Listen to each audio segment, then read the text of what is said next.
It's all chill. Alright, we're live. Oh, God. Welcome back. Hello. We've returned to the Mollefaire estate. Yes. Wine tasting. Not a ball. I said ball, so.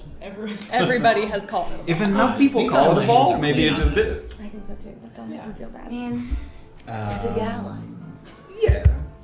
As soon as someone dances, that makes it a ball, right? That's right. No, don't worry. Happy Father's Oh, Day, boy. everyone. Happy Father's Father's Day. Day. Father's Day. Happy Father's Day, Dad. I think you said you were going to be watching. If not, then that's sad. My dad asked me, how do I win? And am I winning? Am I winning? Yeah. Just The answer is yes and yes. And when I said there's no real, winning, he looked very upset about it. That's why you a hard always say one. yes. It's all about the winning. Understand. It's all about the daddies. Does anybody have anything they'd like to say before we jump in? Other than it's all After about that? the daddies, Yeah. which you said. I'm good. So, I had a note here to make sure you said that. Yeah. So that's good. Check. We're signing off now. All about the daddies. Great. We'll do a little recap and then we'll jump in. This isn't the music that I want. It's calm. Which is misleading. Oh no! whoa. Wait, Why I'm did you say that? Kidding. Don't What? stress us out like that. Yeah. What? Get the right music. What's right? Do this right. I don't know. Well- you said it's not the music you Well, I'm want. gonna do the tasting music, but not for the recap. So fun. Right. Here.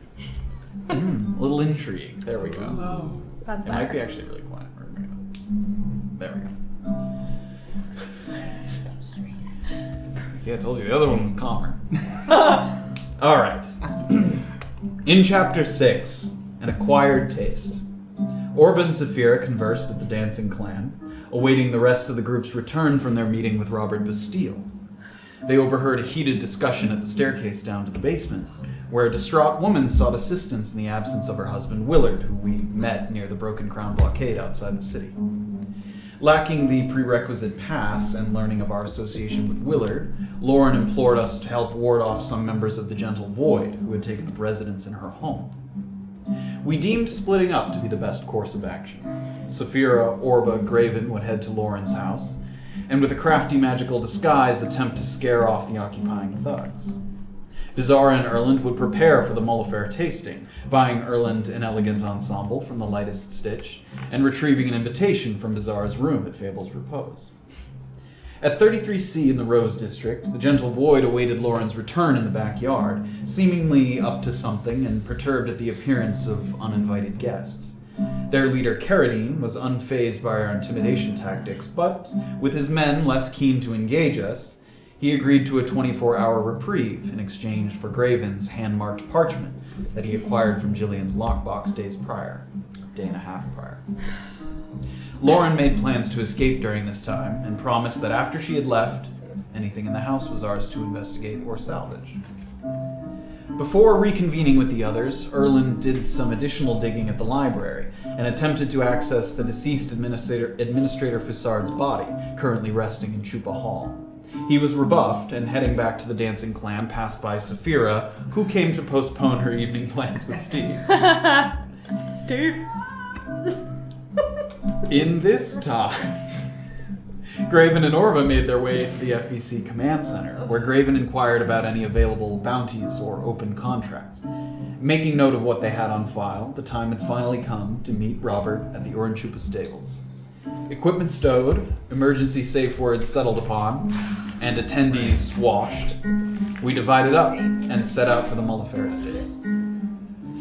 Arriving at the estate in the evening, Safira and Orba took up positions serving wine and appetizers, while Graven kept to manual labor in the kitchens. As Beezaura and Erland were just beginning to get their bearings among the invited guests, Kresimir Mollefaire himself appeared, for an introduction and some opening remarks.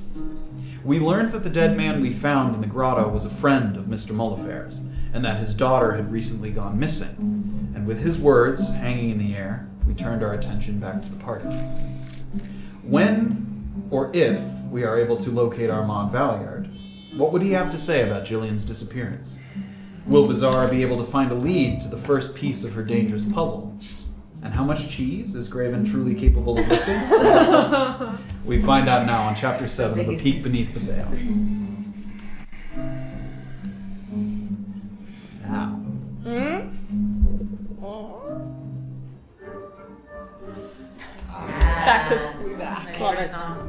Kresimir Mollefaire retreating from his post on the mezzanine above, the atmosphere reverts back to its previously lively state.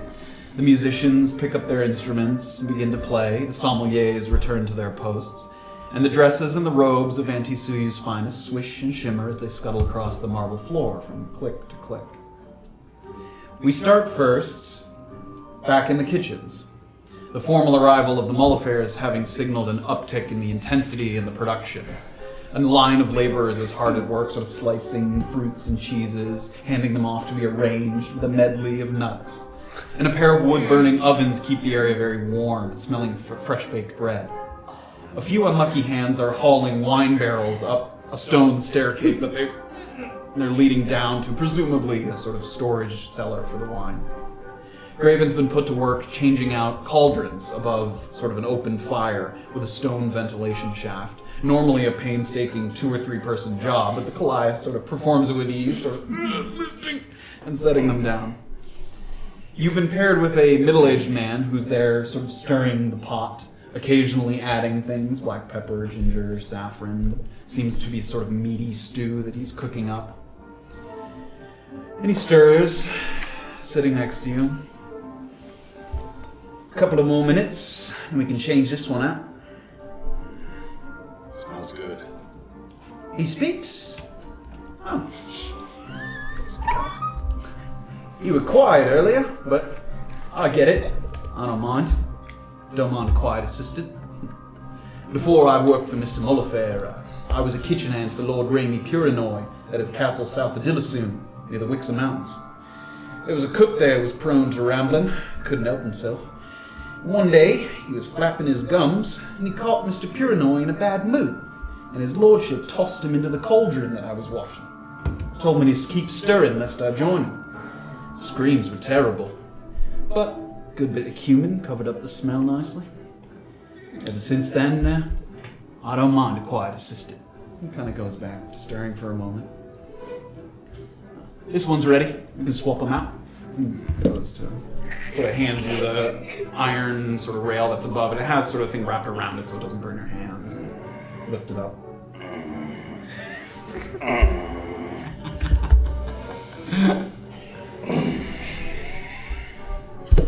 So, your friends here just looking for work? Is that what it was? I get it. I'm on sort of a temporary staff, but they keep me here. I do what I can. Pretty good pay as far as kitchen work goes. What do you do when you're not here? Hunt. Hunt. The sport, monsters, creatures. A little both. Oh, it's impressive. And he goes back to stirring a little bit. Sort of have a moment with him as the bustle of the kitchen sort of swirls around you. You make a history check for me also, sort of having heard the name of Raimi Purinoy.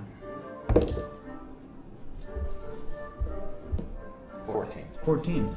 You recall that the Goliath clans in the Wixom Mountains that you're decently familiar with, they'd often trade with Lord Purinoy's castle. It was a fairly well-known, large castle at the base of the mountains. And they would typically trade sort of hunted animal parts, horns, furs, meat with the castle, and he would provide them with smithed things, armor, weapons, sort of smithed goods that they had this sort of mutual exchange, sort of uneasy alliance, because usually the Goliath tribes don't like when human settlements are so close to their places of, where they live. So they had this sort of uneasy alliance with him, and you would know that sort of the history of the Goliath tribes. And this guy said he used to work He used to up work there? at that castle, yes, at his castle. Okay. Huh. Okay. Do you still have any connections with anyone in the Wixom Mountains? Well, I imagine a couple of my friends are still working at the castle, but I had to make up an excuse for why I had to leave, because Lord Purinoy doesn't like change.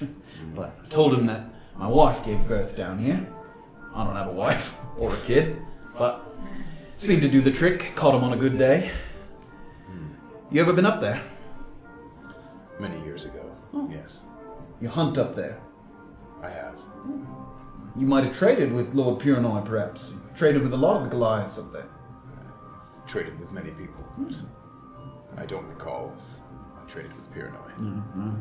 He's a tricky one sometimes. He doesn't always like to make an appearance, a bit of a hermit, stays inside the castle. He sends people out. Maybe you met with some of his men. He is well known in those parts. Up north, yeah. Down here, you don't hear his name as much. He doesn't fancy himself a politician or nothing, so his name doesn't get out, but if you live up there, you'd know him. He kind of goes back to Stern. And we go over to... Sorry, while I find it. We go over to the estate floor, where Safira travels from group to group, offering pours of the Mollefaire S to any interested parties.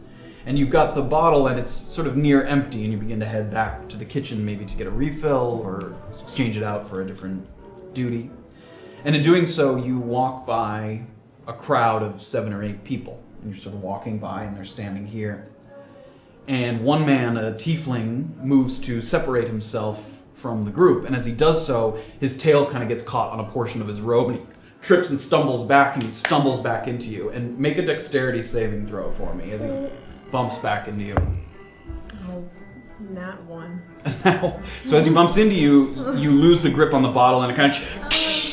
And there isn't a lot of liquid in it, but it kind of breaks on the floor. Okay. You see a few heads kind of turn, and some of the staff sort of waits in anticipation. But the party resumes. I mean, not unheard of for there. And one of the men, the sort of shy man who originally taught you the details of the wine, sort of comes over quickly, and he's got kind of a broom and a towel, and he's like, "Don't, just sweep it up quick." Yeah, okay.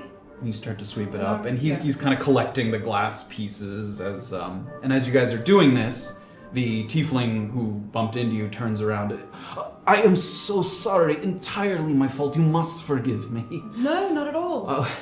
I am the one begging my husband to accept the invitation this year, and yet it is me who can barely maneuver in anything more than commoner's clothes, while my husband is the epitome of grace. Now tell me, where is the justice in that? Please, and he picks up an empty wine glass that's sort of on a table. Is there another bottle, a glass of wine? And the shy sort of sommelier takes his bottle that he was holding and gives it to you, and he starts to collect the glass, and he takes it back to the kitchen. So he leaves you there with the Tiefling. What does it say? It's the same thing. It's the Mollefaire. Which one is it? Yeah. Yes, Would you like to try the Mollefaire special? Yes, please. Sure. And you pour a little bit of it. I am afraid the complexities are lost on me, but do stay and have a chat. I could use a break from embarrassing myself in front of others. Oh, I'm sure you haven't embarrassed yourself. Well, are you a full-time employee at the Mollefaire estate? No, I'm new. Actually, tonight's my first night. Oh, well, congratulations. Thank Sorry you. to disturb you in your work. No, not at all. So, can you tell me a little about it? I'm afraid I won't know much, but... Sure. It has bold tannins, a long finish, and He notes starts to of, sniff it as you're talking. notes of cherry and cedar. Yes, and he takes a little sip. I can taste the cherries. Right. A glass, please. Sure. You begin to pour. I'm afraid my peers are not so interested in what I have to say today. It's a little causing me much anxiety, I'm afraid. I'm sorry to hear that. Yes. I've developed a new method of transferring messages across long distances. Oh. And some people who have a stake in the courier business not interested in giving over a piece of that pie. Sure. So, but I'm sure I will find some people. May I ask, what's the method? It's based on the spell Sending. Anyone who is a powerful wizard knows this spell. You can send a message a great distance, but for commoners and poor people, it's very expensive. You have to find someone to do it for you. So we've developed a method to infuse a crystal with the ability to send this spell. So anyone can touch the crystal and send a message a very long distance. Wow. It's expensive to implement in a city, but once you have it there, you charge a very small fee for every person who uses it. It's very profitable. Sounds fascinating. Well, you're far more interested than them, I assure you. Oh, I'm sorry to hear that. I think it's their loss. Well, I hope so. Plenty more people to meet here tonight. Absolutely. And as you're having this discussion, another man walks over to join you.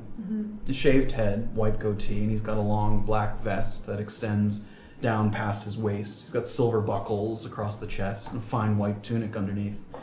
And a couple of rings on both hands are set with small purple stones that you see very clearly as he raises his hand and sort of places it gently on the shoulder of the tiefling man that you've been speaking to. Wine must be excellent, that you would hold this poor girl hostage while she's trying to do her job.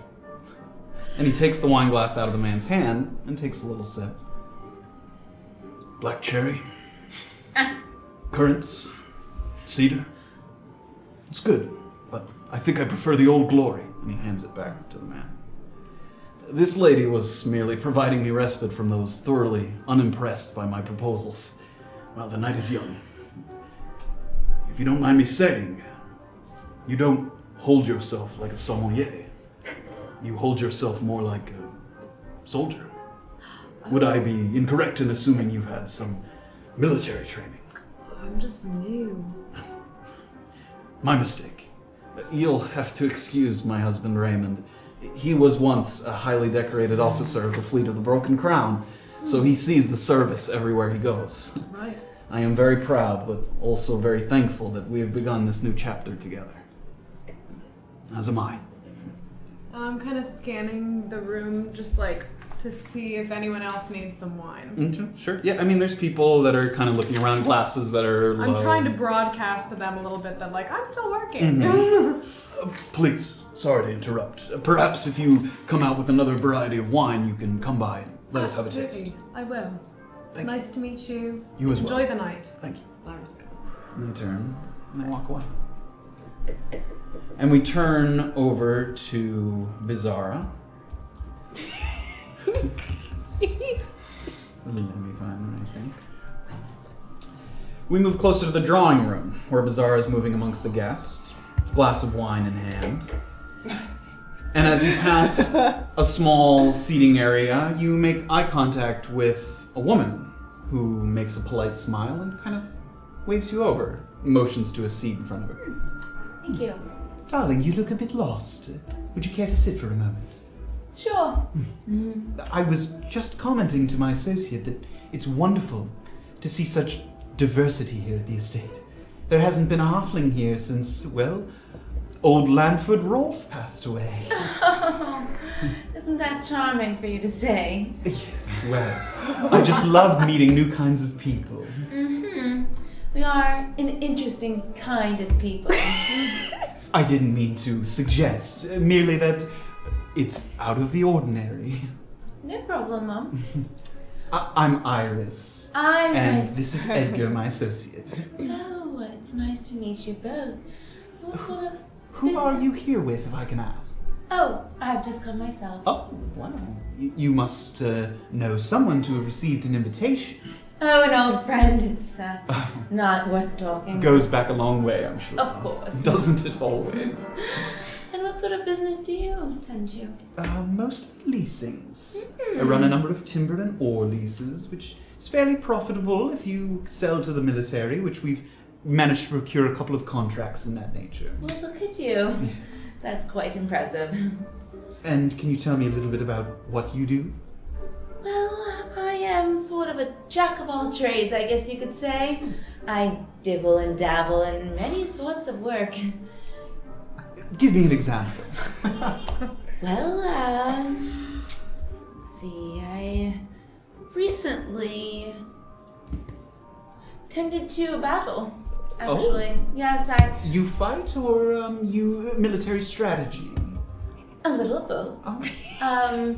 Although my size is quite not that impressive, I am very good with the flail. I believe that. You should speak to Raymond Mass if he's here, and former member of the Broken Crown. I'm sure he would love to talk about military stratagems and the like. I'll have to seek him out. Not an area that I'm particularly well versed in.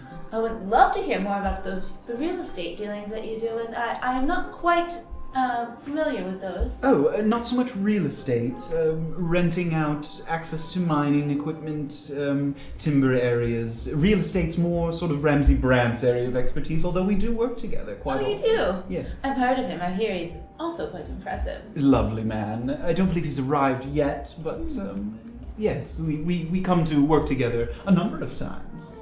That's interesting. If a piece of land of his contains a good spot for ore, a mountain range of that kind, forestation, he comes to me and I rent out those services. Very nice.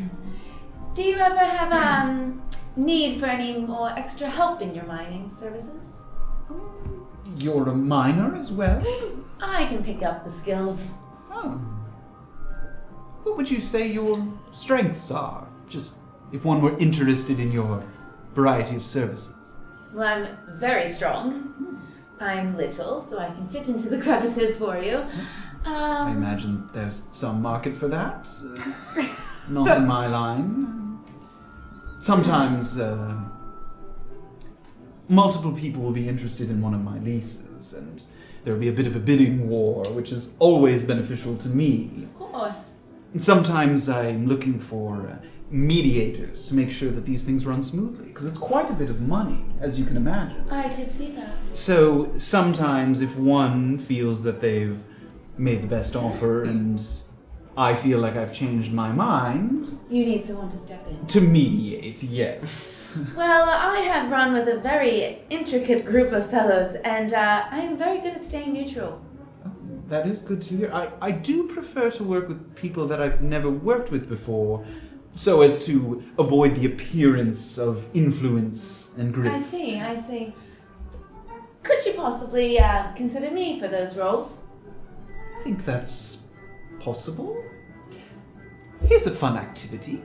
I'm going to say a word or phrase, and you just say the first thing that pops into your head. I find that this helps me get a sense of whether the person I'm talking to is compatible with me on certain levels. I see. I'm quite sharp, so this should be fun. Excellent. Edgar, why don't you find us a couple of those nice appetizers that are going around? And he sort of nods. If you have anything spicy, I enjoy. And he sort of gives you a short bow. Here's the first word. Contract. Deal. Local law enforcement. Brutality. It often can be. Applying pressure. Influence. I think that we should have a longer discussion. I think I'm going to rent a private room, and perhaps Edgar will find you when the time is right. Perfect. Better to discuss these things in private rather than out in the open. Right. You never know who's listening. Oh yes, in this place, I think the walls have ears. Yes, Mr. Mollefaire does like to know what's going on, and she kind of looks up at some lining the mezzanine, or a number of guards that are sort of keeping an eye on things. Well, lovely to meet you, and I'll have Edgar find you when the time is right. Of course. Hey, Iris. Yes. What sort of exchange happens for your mediators? Well, that might be something we discuss in private. I see. Thank you. Of course. Lovely to have met you. Yes. And she gives sort of a nice, polite, deep bow as she gets up. And I take my frock and I whip it. Give it a little... She's very impressed. and she finds a way. And we move over to Erland.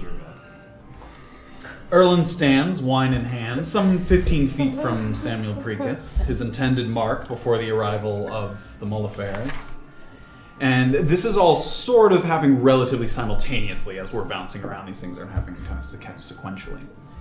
And Samuel stands in a group of 5, the man that's been pointed out to you as Samuel, 3 humans and 2 elves.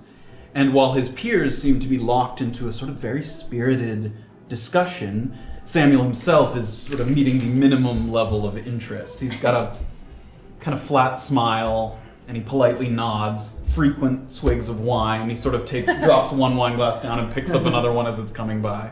Nice. Are you getting a little closer to the group? Is there a human woman who might perhaps be his wife near him There as is. well? Yes, And there's a she's- couple people in the group. And so, but they're all. Yes, 5 people kind of in a circle But talking. he's off by him, so he's not like. No, the 5 of them are kind of in a circle Yeah, talking. yeah. He's just not He's paying not- much yeah. attention. I proceed sort of slowly and You casually. get a little closer. You can start to hear some of the conversation as it's happening. That Ambrosine has truly transformed the political landscape in the clans north of Dillisoon. Unprecedented unification. She may be the key to a civilized society up there. A fascinating figure. Perhaps a worthy subject for a book, so that those in the south can learn of her impressive contributions. And you can see them all kind of look to Samuel, and he doesn't respond. And you can see the human woman standing next to him give him like a little nudge. A fascinating figure, that Ambrosine. Wouldn't you agree, darling? And he sort of looks around at the group. Yes. Fascinating. It's fascinating how her bannermen carry the bloody, severed heads of slain clan leaders atop their military standards. And when the flesh rots away so as to make them unrecognizable, it's fascinating how she tosses the skulls into a glass war chest that her newly captured slaves are forced to ferry from town to town. And you see these sort of horrified faces of everyone in the group reacting to this information, except for presumably his wife sort of stifling an amused grin, sort of knowing Samuel. If you'll excuse me. And he excuses himself from the group and grabs another glass of wine as he's sort of headed away. And he begins to walk in that direction, sort of away from you, but but you can follow him. Yeah, I think I'm gonna follow him. You follow? Not like in a creepy, like in a. Are you going up to talk to him? Or Yeah, I'm gonna go up and speak to him. Yeah. Sorry, I mean, he's standing there. He sort of, as someone of the sommeliers is walking by, he kind of grabs the bottle as it's going by and pours it and hands it back. When I sort of go up to him as he's walking away. Excuse me, sir. Yeah, I'm really glad that you enjoyed my book. It's not at all I was going to say, actually. Well, since I don't know you, why don't you just skip to the part where you tell me who you're shilling for, and I can tell you I'm already in the middle of another book. Oh. Which will be a lie, but we'll politely go our separate ways. I was simply... I couldn't help but overhear the conversation and couldn't help but notice that you might like these sort of parties as much as I do. Yes, well, a necessary evil, I'm afraid. In terms of marketing your books, or? Yes, and publication across the entire continent is a pricey proposition. Understandable. I'm myself an intellectual as well and find these sort of extroverted parties a little dim sometimes. Excellent. I love other intellectuals. We always get along swimmingly. I understand. May I ask, is that, are those friends of yours or new acquaintances? One of them is my wife, who I love. And the other ones are just a few people that we've seen here last year who came over to bother me extensively, knowing that I could not possibly get away because I wouldn't have an excuse. What is it that you, what sort of social events do you enjoy then, Mr. Pregus? I like sitting at home with a nice fire going. That's what I enjoy. And where is home for you? I live in Oranjupa, sadly. Place is a stinking filth pile, but there are a lot of people there, and my business is people. Can't you tell I'm a people person?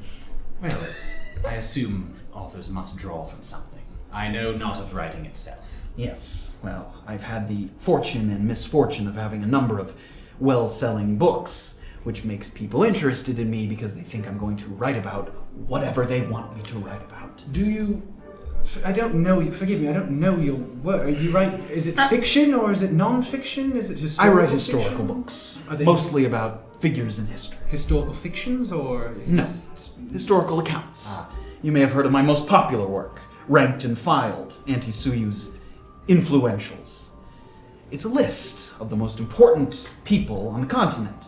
Of course, you can imagine people don't take kindly to being ranked number nothing, perhaps, not even making the book. I assume that made you a great deal of enemies. Well, perhaps friends in the making if they're willing to bribe me. I've never accepted a bribe. That was a joke. The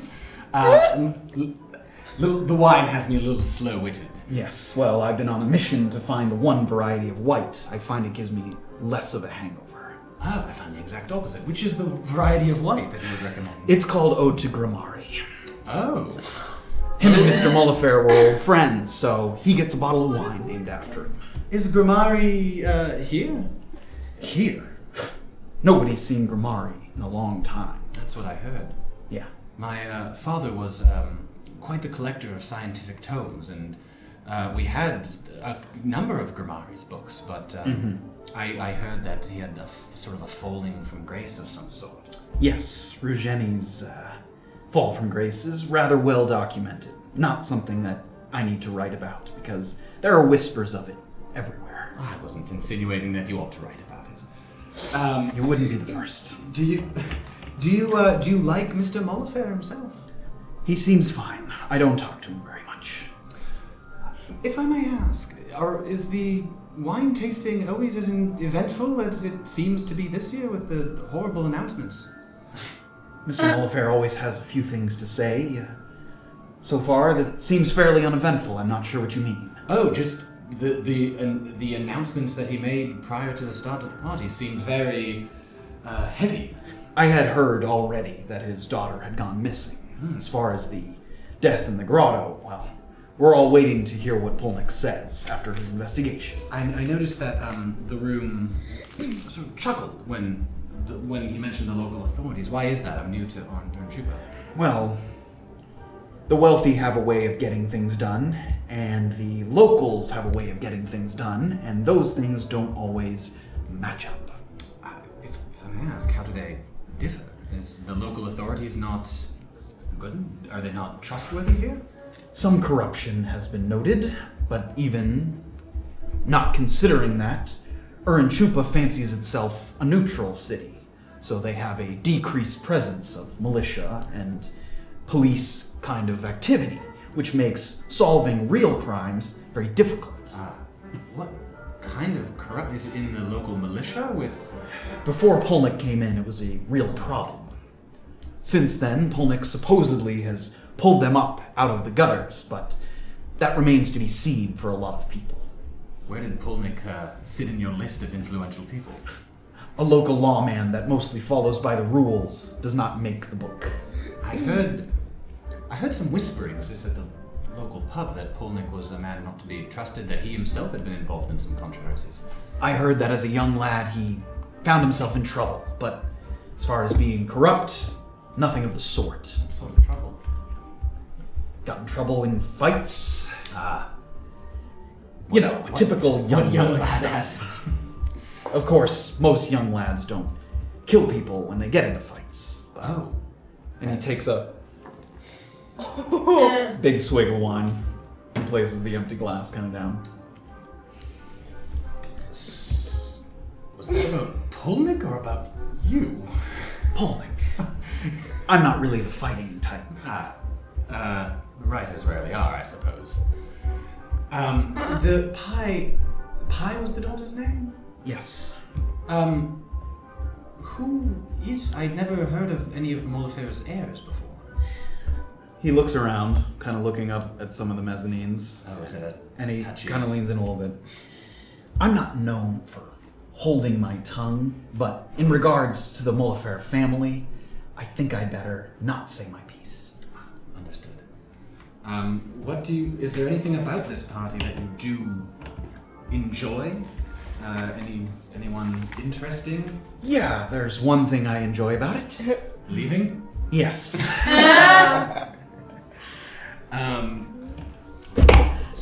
Can I like see them having this conversation? You're kind of making the rounds, yeah. You could see Okay. them potentially talking. Can I walk by Sure, and just yeah. see that does he have like an empty glass or Yeah, he's just polished off the constantly- glass yeah. he had a glass, but he's kind of finished that. He kind of tossed it at a table that was nearby. Okay, I'm gonna kind of walk by and Mollefaire. It's not the white, but it'll do. And he takes a glass and holds it out. And I'm gonna pour him just a generous. Thank you. You're welcome. Is this conversation going to last much longer? Ah, I see. It need not. I wish you luck in your mingling this evening. Thanks. And if you see Grimari, since you seem so interested, tell him I said hi. Ah, your friends? I wouldn't call us friends. Enemies? No, I wouldn't call us that either. We did a number of lectures together at the Halls of Transmutation back in the day. Lovely. I have no reason why I would ever think I would see this very famous man, but if I do. I can't imagine you would. They say he's quite hidden away at this point. Ah, do you know where? There's rumors. And I hear things. I'm not gonna say that you should hold me to it, but the last I heard he had retreated to Finlock Forest to hide his shame. Stupid coward. That was some time ago, admittedly. Well, I won't keep you much longer. Excellent. Have a lovely evening. You too. I pray it's short. And he makes his way. The two of you are there, if you'd like to have a moment before we move. Mollefaire? Yeah, Christ. Love some. And I'll just. Tell me about it. Oh, fuck off. Who was he? Oh, that was the famous writer Samuel Precus. Seemed grumpy. Yes. Most writers are, I assume. Yeah. And I'm just kind of looking around, like, I'm kind of dreading going back to, like, the where I have to, like, do the smiling thing. Top of the glass, please, ma'am. After we get out of here, I'm going to murder you in your sleep. And I'm just gonna... I look forward And to I'm it. just gonna walk away. That's pissing me off too much. Turns and walks away. And we move over to sort of the rearranged dining room area, where Orba was in the middle of shadowing some of the male elves as you were sort of moving before Kresimir came out to speak. Currently, one of them is making it very easy, sort of stuffing his face with appetizers from the tray and conversing with another guest. I have been away from civilization for far too long. The North just doesn't agree with me of late. When Kresimir sent us up there, I thought we'd be gone for 6 months, tops. The whole situation is a mess. A sanctioned port means wealth and commerce. You'd think they know that. And the other man kind of, yes. But no, they value their freedom. Freedom to be ignorant, I suppose. You know, they say you can tell a northerner by the high arches in their feet, warped over the years from cowering in the corner. Young lady, let's have a look at your feet. I bet I can tell where you're from at a glance. Silently just... Sort of hold your feet out a little bit. Straight and long, near white complexion. Harkens back to the Tiefling factions of Grand Prasada. Of course, if you were from Grand Prasada, I doubt you'd be serving food. Do me a favor and return when you've acquired a new plate of cheeses. And he takes sort of the last remaining pieces off of your tray. The bows and retreats. And as you remove yourself from this conversation, one of the kitchen hands sort of scuttles up to you and finds you on the floor, very close and talking quietly. You're the one who arrived with the mute, correct? We need some help bringing things up from the cellar, and we could use someone a little more used to communicating with the Goliath. Do you mind? No, not at all. And he heads back to the kitchen, sort of leading you back, where Graven is busy moving another pot. He's still sort of with the same guy that he's been working. They've moved a few things as they've poured soup into bowls and arranged them on a tray. And he gets the attention of a few men that are around the kitchen in this area. Honora, Tresha, Gordon, Taruka, Alan, and... what's your friend's name? Google. Google. Okay, we've been told to bring out the Grimari, so we're going to go in shifts down to the storage cellars, and we're going to start bringing it up. Taruka, why don't you take these two, and Honora, Tresha, Gordon, Alan, you come with me. And Taruka, who's leading the two of you, sort of makes a grunt, sort of motions. And they lead you down off of the kitchen. There's a sort of stone stairway that opens up into a larger hallway lit by oil lanterns, and it's cool and damp down here. And from where you stand, you can see a number of stone archways leading to storage chambers that have wine barrels sort of up, and you can see a couple of men are already beginning to sort of pull them off the shelf and sort of laying them down to be carted back up. And Taruka gives you guys a motions down the hall. And he heads down a little bit to another sort of archway that has a door, and he opens up the iron door and leads you into another room that has a few laborers in it as well.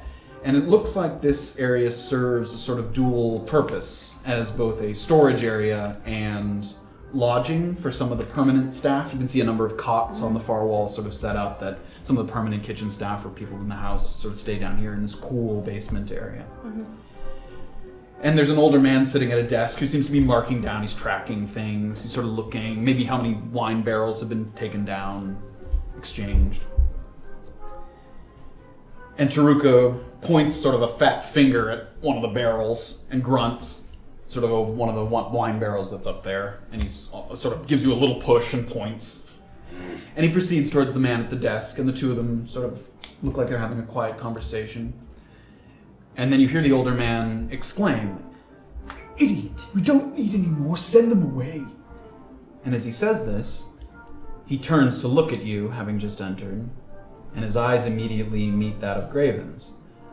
The thin fingers, withered features in his face, the face of Winston Muldoon. And he looks at you for a moment, and locks eyes with you. "Lock it down!" And in an instant, the room begins to blur a little bit. The men in the room start to blur, as if you've kind of crossed your eyes, but the room remains in focus. And there's sort of a flickering until their form changes from men to gnolls. And they begin to gnash their teeth and encroach. And it needs you guys to both roll initiative. And Orba, before you roll initiative, roll an Arcana check. Okay. God. 15? 15. You're able to identify, as this is all sort of happening, the effects of what's called seeming. It's a spell. It's basically like disguise self, but you can cast it on others. Okay. So someone has disguised these gnolls as humans. And I'm sorry, how many were there? There were 4 gnolls, plus Winston. And this is in the cellars of Yes. Winston? That's The dude you threatened picked him in, up. Oh, Jesus, yeah. Yeah, not good. He not recognized good, you. brother. Who was Of course. Wait, oh The yeah, guy because that I barely threatened the talked to town. him. Yes. Right, okay, got it. Oh my God. So, okay. can you grab yes. that board for Jordan now? The nervous guy who had the chest. Oh boy, that he was sitting on boy. at the Yes. camp From like thing. episode 2. Yeah. Oh God, I knew he was bad. Yes. Fucking. And write the number as well, just because Yeah, last yeah, time We maybe kept should- track, yeah. I'm cracking up because they said they were doing that. 17. That's good, because I did not do well. What'd you get? 5. Okay. 17 Graven. Matthew? We'll come. Yeah, right. No, I'll roll for them now. I have very important things to do, so I can't go to a funeral. Yeah. Okay. I have a meeting in a sign. Yeah. The gnolls are I 21. have a Fuck. meeting and I put Graven at the top like an idiot. Wait, 21 gnolls? Yeah. Damn Oh it. shit, I'm so And dead. 15 for Winston. So bad. 15 Winston. Winston's fine too? And 17 I mean, anyone in For the area Graven. enters Google. combat, even if he's not necessarily fighting. You don't know Google for gets sure. in 17. Alright. All right, so you guys have got your numbers there. Yeah. Yes. Great. We're gonna head back upstairs first Oh, before shit. we jump in here. Oh no. And we're going to head You know I shouldn't. back over to Erland's kind of making his round. Where have you sort of headed after talking with Samuel? Are there... The two of you kind of cross paths, and you've sort of both left, you from Iris, you from Samuel, and sort of crossing in the general area together. Hello, sir. Ah, hello. How's your night going? Ah, so far so good. Great. Do you need any assistance in any way for anything? Not yet. How Lovely. about you? So far so good. Lovely to meet you. Lovely to meet you. And you walk, continue by. Super cash. I'd like to. Is there anyone who's not like actively engaged in a conversation who perhaps seems to be like sort of by themselves? Probably a few. I mean, there's quite a few people here. What kind of person are you looking for? I'm looking for someone who's like who seems like not like engaged or doesn't seem like maybe doesn't want to not want to be there. Make an investigation check. Yeah. Like that person at the party who's like, Right, Sure. The person at the party is looking for the dog. but Yeah, he's exactly. Wait, are there dogs? 15. 15. Yeah, you look around and a couple people catch your eye. There's sort of one man that's sort of seems in a sort of seated area that a couple of people have just gotten up and moved away, and he's kind of sitting there politely. And then you see sort of closer back towards the kitchens, someone had just sort of exchanged their wine glass with one of the kitchen staff, and is sort of seems sort of idly. It's a tiefling woman. So there's a tiefling woman and a human man that both seem like they've just sort of disengaged from their respective groups. Oh, cool. Let's go up to the tiefling woman. Sure, you head towards the tiefling woman, and as you're walking over there, you're intercepted by a tall tiefling man with dark red skin, and he has meticulously groomed facial hair framed by several jeweled necklaces hanging along his black silk shirt. Excuse me. Would you like to see a party trick? It's a very good one. Always very popular with the guests. What sort of party trick? I think you'll like it. Observe. And he holds his hands up, and he like holds his hand in front of his face and turns it into one finger, and then he starts to point around the room. Crenshaw Ont, Seth Ackley, Delilah Winters, Annabelle Audrey, Simone Kay, Radcliffe Amory, Dominic Kestrel, Iris Isaiah, Eliana Bertilio, Roger Adello, Beckett Corinne, and... That's interesting. I don't seem to know who you are. Would you care to remedy that? Jamie Fultash. Jamie, it's lovely to meet you. Yes, and you are? Armand. Armand Valier. It's lovely to meet you, Armand. What brings you to this? Seems you know everyone here, so I assume you've been coming here for quite some time. I am always here. Are you from Orange-Shupa? No. Mukmu is where I call home, but anywhere where people are, you can usually find me. What an exciting skill to have. And what is it you do in Mukmu? Oh, if it was important to you, you would know. And what brings you over to me in this particular party? I find that people always come here for a reason. And I haven't quite figured out what your reason is, given that I don't know who you are, which I find terribly unusual. And what is your reason for being here, Mr. Valiant? I'm always here to meet someone new, so you can imagine my excitement. Seems like I have become your reason for being here. Isn't that perfect? I sort of look up at the sort of second level, sort of say, Do they always watch so closely? Mr. Mollefaire is... paranoid's not the right word. Observant. And how does that make work for you, given the field you seem to insinuate being in? Mr. Mollefaire and I work together on occasion, so I am allowed to come and go as needed. You do seem like the kind of person where information and who has information is rather important, and I assume a great many eyes in this room can sometimes make that difficult. I find the same. However, people mostly know not to keep eyes on me. A lucky privilege to have. Something I've picked up over the years. A lucky privilege indeed. I am new to Orange-Shupa, and I suppose have a great many questions about how this event runs normally. It seems like there are a great many problems that the Mollefairs are dealing with at this precise moment. Yes, well, they have their own agenda. Most people here have an agenda, I find. Some less open about it than others. You strike me as someone who is less open about it than others. Do you... I hesitate to ask if you knew of the things prior, but I assume you knew about the events prior. I did. Pi had gone missing a couple of days ago. And as for the light whistle, well, I heard it only shortly before Mr. Mollefaire did. Did you know Light Whistle personally? I did. He has come before. What sort of person was he? The Light Whistles are judges. Grand Prasada's most famous family in the world of law. And what brought him to this, an event of, I assume judges ought to be impartial?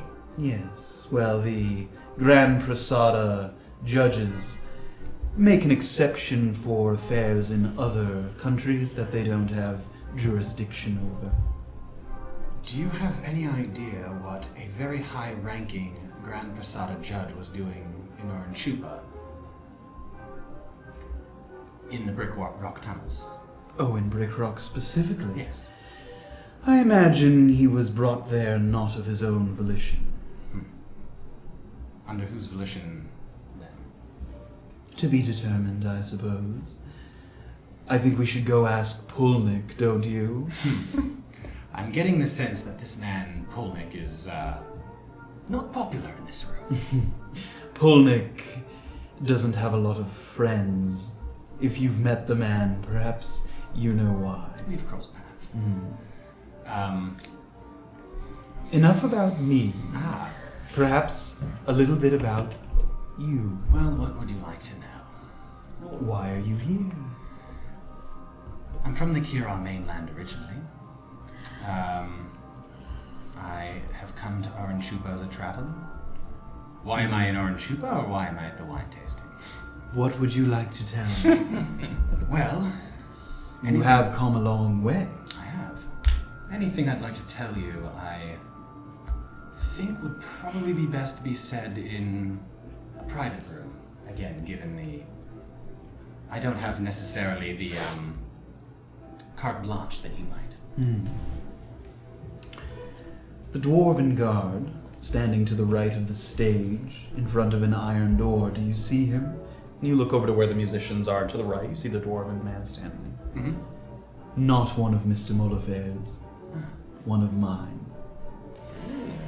In a few minutes, you're going to approach him, and he's going to ask you what wine you're drinking. And you will say, "Eye of the Beholder," and he will let you pass. Moments later, I will meet you there, away from the prying eyes of the affair. I encourage you to quietly bring any of your companions along as well, so that I may meet them. Perhaps the halfling with a dress that looks like a bejeweled bedsheet. Or even the other half-elf who wields a wine bottle as one would a cudgel. Other faces that I do not recognize. Oh my god. That seems fair. When I see all three of you enter through the door, I will find you. I appreciate this courtesy. I give him like a little bow. And he does the same and moves away. The floor is yours. I would like to continue to that. Is that Sure, person still she's wallflowering? she's still there. The Tiefling woman. I approach the Tiefling woman. Hello. Hello. Very busy, this party, isn't it? Yes, always is. What brings you here? Oh, well, my husband, Dmitri, is here. But what brings you here? Well, Dmitri wished to bring me, and so I am here. Sounds like you're having a lovely time then. Just a little nervous, I suppose. Oh, why's that? Merely a school teacher, not accustomed to things like this. What does Dmitri do? Dmitri works for the government. The Oranchupa government? Yes, very good friend of First Select Duven. Ah, yes. I'm new to Oranchupa myself. Yes, he's one of his council members. He'll have to go back tonight very soon. They're picking a new administrator after the death of Fusar. They're picking this evening? Yes, that is my impression. My goodness. I heard about Fusard's untimely. Did you know Fusard well? I did. I'm shocked that what seems like such a simple fight could kill such a powerful man. I don't really know the details. Can I ask you a question about the Mollefaires? Yes. I wouldn't say I know them as well as some, but sure. I'd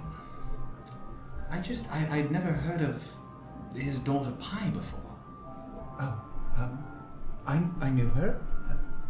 Why? It seems strange to me that the heir to such a powerful man would go essentially unmentioned. As Mr. Mollefaire said, there is some speculation that some of the Northerners have kidnapped her in an effort to pressure him.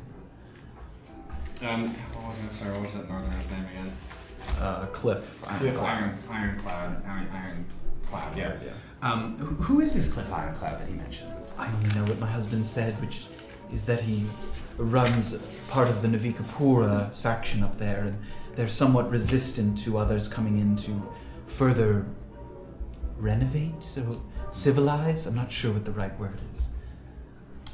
That's understandable. I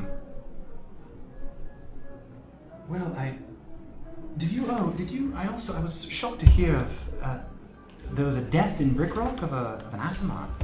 I hadn't heard much about that. You didn't know him? Well, I do hope you enjoy the party. Do you know something about that? No, like I said, I'm new to town. Oh, yes. Upon entering the party for the first time, I heard of a death and a kidnapping, and much more active than the Kiral mainland. I suppose you're from very far away? Yes. What brings you here? It's a little embarrassing. I'm an intellectual. Why would that be embarrassing? I'm a teacher. That's actually true. Normally, when I'm used to talking to politicians and famous people of the sort. I get nervous. Yes, being sometimes simply an intellectual. I understand. Yes. Sometimes when someone asks me what I do, I just tell them who my husband is, and that's enough. If only I had someone here with me who I could deflect conversation towards. Yes. Have a lovely evening. You as well. I would like to now clock where Beezaura and Safira are. Sure. They're making their way around the party.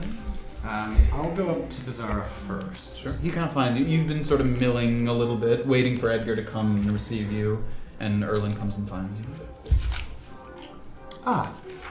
Sir. Halfling. You've come back. Yes. Are you busy at the moment? Not at the current moment, but I will be summoned shortly. Great. Very quietly. Mr. Armand Valiad has invited us into a back room together, and I think we ought to meet him. Would you like to come with me? Are you asking me or telling me? He told me to bring you, so... He knows who I am. He's on to us. I don't have much time, Erland. I have many things I need to attend to. Would you like to attend it? 5 minutes, would you like to attend to something and then meet me over by the band? It's not quite on my time clock, Erland.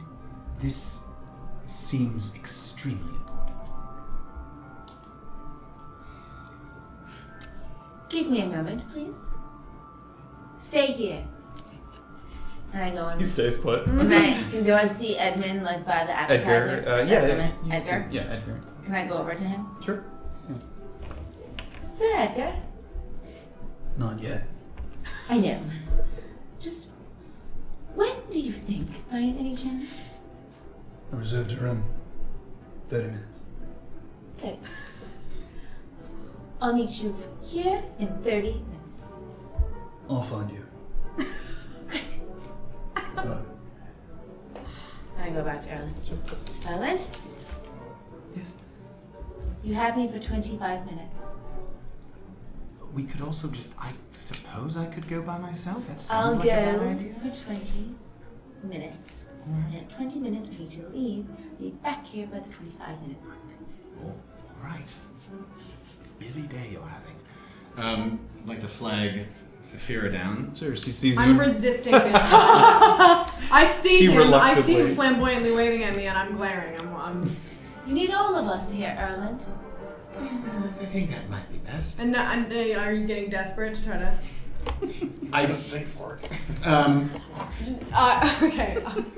I'll walk over to him. Sir, there seems to be something wrong with your glass. Do you mind if I take it for a moment?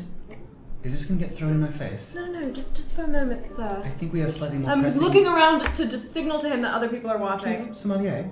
I'm just gonna take his glass. Can I turn around for a second? And I just spit in his glass and then give it back to him. It's alright now. Great. Put my glass down on my table. If I could borrow you for a moment, Sommelier, our presence has been requested in a side room. It's true. I'm looking around to try to see if people are noticing this conversation. Can I? There's a lot of sort of hubbub. No one's noticing this in particular. There's a lot of Somnials sort of wandering around. What do you want? Well, I'd love a glass of wine, first of all. And while you're pouring it to me, I'm going to tell you that I think that in 5 minutes you should meet me next to the band. Why? I'd like to not We explain don't that. know each other. I know. Just come by the band and... Yes. Yes? Why are you annoyed with me? I haven't done anything to you. Why are you both crowding around me? We're not supposed to know each other. There's a man who would like to meet with us. Is this getting as obvious as it feels like it's getting? I mean, you guys are talking quietly, but there's a lot of people. There's a I lot mean, of there's people 80 here. plus Relax. people in this room. So. I'm gonna start to walk away, and as I'm drinking my glass, I'm just gonna go, Benji, and walk away. It'll only be 20 minutes. I'm just gonna kind of like acknowledge, okay, and then Are you following? go back to kind of making rounds. Sure. I guess we're all going to the band now. Is that where we're? Well, I said all 5 going to Said meet? he said 5 minutes. 5 minutes. Okay. Are you following Erland or are you staying? Erland, I'll go with you. Let's go. Aye, well, 5 minutes you can, if you'd like to talk with anyone. Not now. I have a meeting later in a private room, Erland. I understand. Jamie, by the way, is my name. I don't know why you keep calling me this other silly name. I will be by the band in 5 minutes. Can I just kind of start to make rounds by the Yeah, you band, start like to start make- to yeah, like, yeah, sure. I'll be at the band in 5 minutes, and I will see you there. Guy walks up to Safira and is kind of wine. Yes, it's Mollefaire S. Yeah. Would you like a glass? Excellent. Yes. Sure. Fruity. Yes, it has notes of cherry and cedar. That's good. And he starts to drink it a little bit. You can go. Oh my god. Sure, and Am I I just still kind of close by? Sort Yeah, of? you're close enough. Hello, sir. Hello. You like fruity wines? Yes, I do. Do you have a problem with that? No, it's just an observation. What is your business? What is your business? And he sort of gives you like a little bad wink. Oh, I see where you're going there. First time here? No. You come often? It is my 5th year. Ooh. And you do I know. never leave without a date. Eh, well, aren't you just so modest? The night is young, but if I come by later, will you be at the band? I may travel that way. What is your usual game plan to score all these dates? Well, I usually start talking about where I'm from. So tell me, where are you from? See, I've got you interested. Oh my god. Oh yes, I'm putty in your hands, sir. I find that is the case. I'm from Kenda, capital city of Cairo. Wow. My dad is king of the militiamen there. Really? Mhm. That would make you the prince. That would make me... They don't call me a prince, but I like that. You can call me Prince. Oh, God. Oh boy. Please have your real first name. You may. Radcliffe. Radcliffe. Mm. Very, very formal. May I have the ladies? Beezaura. Beezaura. Very unique. Very bizarre. That was clever. Never heard that one before. First time for everything. You're smart. So are you thinking about taking over the militia? Well, when my daddy dies, they come for me. I see. You planning on your daddy dying sometime soon? I don't know. I hope so. Ooh. That's interesting. Very sweet. What else do you like to do for fun? Hunt. Hunt. Mm-hmm. I like to stop by the Fleet of the Broken Crown Command Center, see what they've got for me to fight. Ah, so you're strong. I am an excellent hunter. And favorite creature to hunt down? Anything that a normal man couldn't take down by himself, that's my specialty. You find yourself extraordinary. I do. How about you? Oh, I'm quite amazing. No, I meant, do you find me extraordinary? I find you extra something. So what do you do, madame? I dibble dabble in many sorts of things. Nibble dabble. I'm quite the experienced fighter. Oh, yeah. Do you like to grapple? Or are you a weapons kind of gal? I've been known to use a flail once or twice. Ooh, impressive. Difficult to use a flail. Well, I am very skilled. Difficult to maneuver properly. Well, as you can see, I'm quite nimble. I find that your people often are. Yes. Can I see that this is happening to her? Yep, I mean, Okay. I'm just gonna kind of walk between the two of them and go, what if I S? I'd love to talk. I don't mind if I do. I believe she asked me first. I'll pour her glass first and then. Thank you, miss. Would you like to hear a little bit about the wine? No, but you're here, so. It's bold tannins. It has a long finish and notes of cherry and cedar. That was beautiful, Lee said. Thank you. And Erland at this point is waiting over at the side of near where the band is. Oh, Mum, there was a man over there who wanted me to pass on a message to meet him. Do you know him? Let's see. I think she's in the middle of something. Was she? Well, I'm sorry to have interrupted. I'm sure it will only take a moment.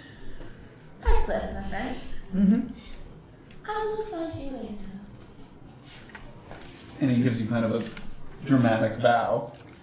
Before I leave, one more question as I like to ask all my potential suitors. They always come back for one. Are you a fan of any board games? Board games? What kind of board games? Well, I love good checkers and chess.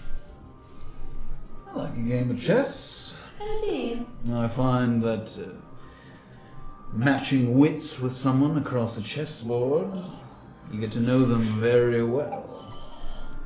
I do have to agree with you on that point. Maybe I'll find us a board, reserve us a room, and we can have a game of chess. I'd be intrigued to take on your opponent. I'll see you there. Be in touch. He makes his way. And the three of you begin to sort of converge. And the dwarf is standing there, sort of with he's got a pike, kind of standing guard. Excuse me, sir. Yes. Could we perhaps enter here this room? And he looks at the three of you. What kind of wine are you drinking? Ah, I have the beholder. Very well. He steps to the side and allows you through. Come on, friends. Thank you. Is the room empty? It's a staircase. Oh, it's a staircase. Okay. Okay. As we're walking down the staircase, there's some semblance of privacy. Yeah, I mean, he's sort of shut the door behind you. There's Great. oil lantern, so it's I'm lit. just gonna but- take a long swig. As of we're, wine. it's like, oh good, you brought the wine. Yep. As we're walking I down, check. I'll wash that I have. What are you? It's been. You estimate it's been about 5 to 10 minutes since you talked to Edgar. I'm on the clock.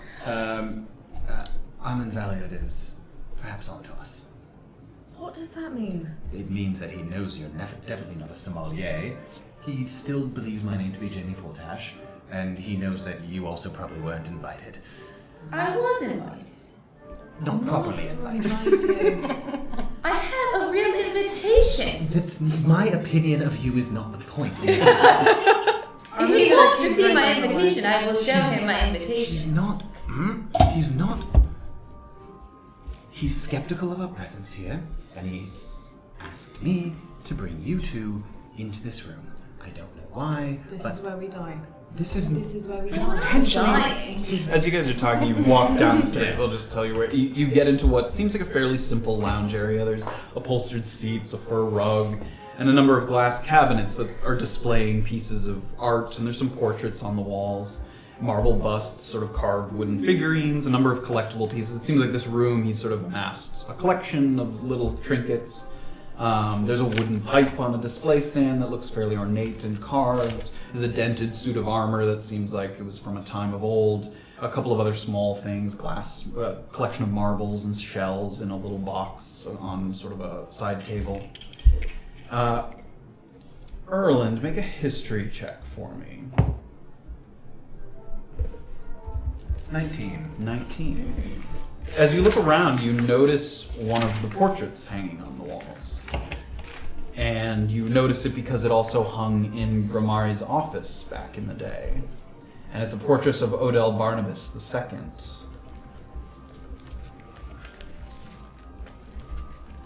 And he was a very highly regarded herbalist who taught at the Halls of Transmutation. But he was killed in the War of Giants in Antisuyu during the sort of turnover. And you also are able to identify, there's sort of a quad portrait. Not you, actually. Beezaura, also make a history check for me.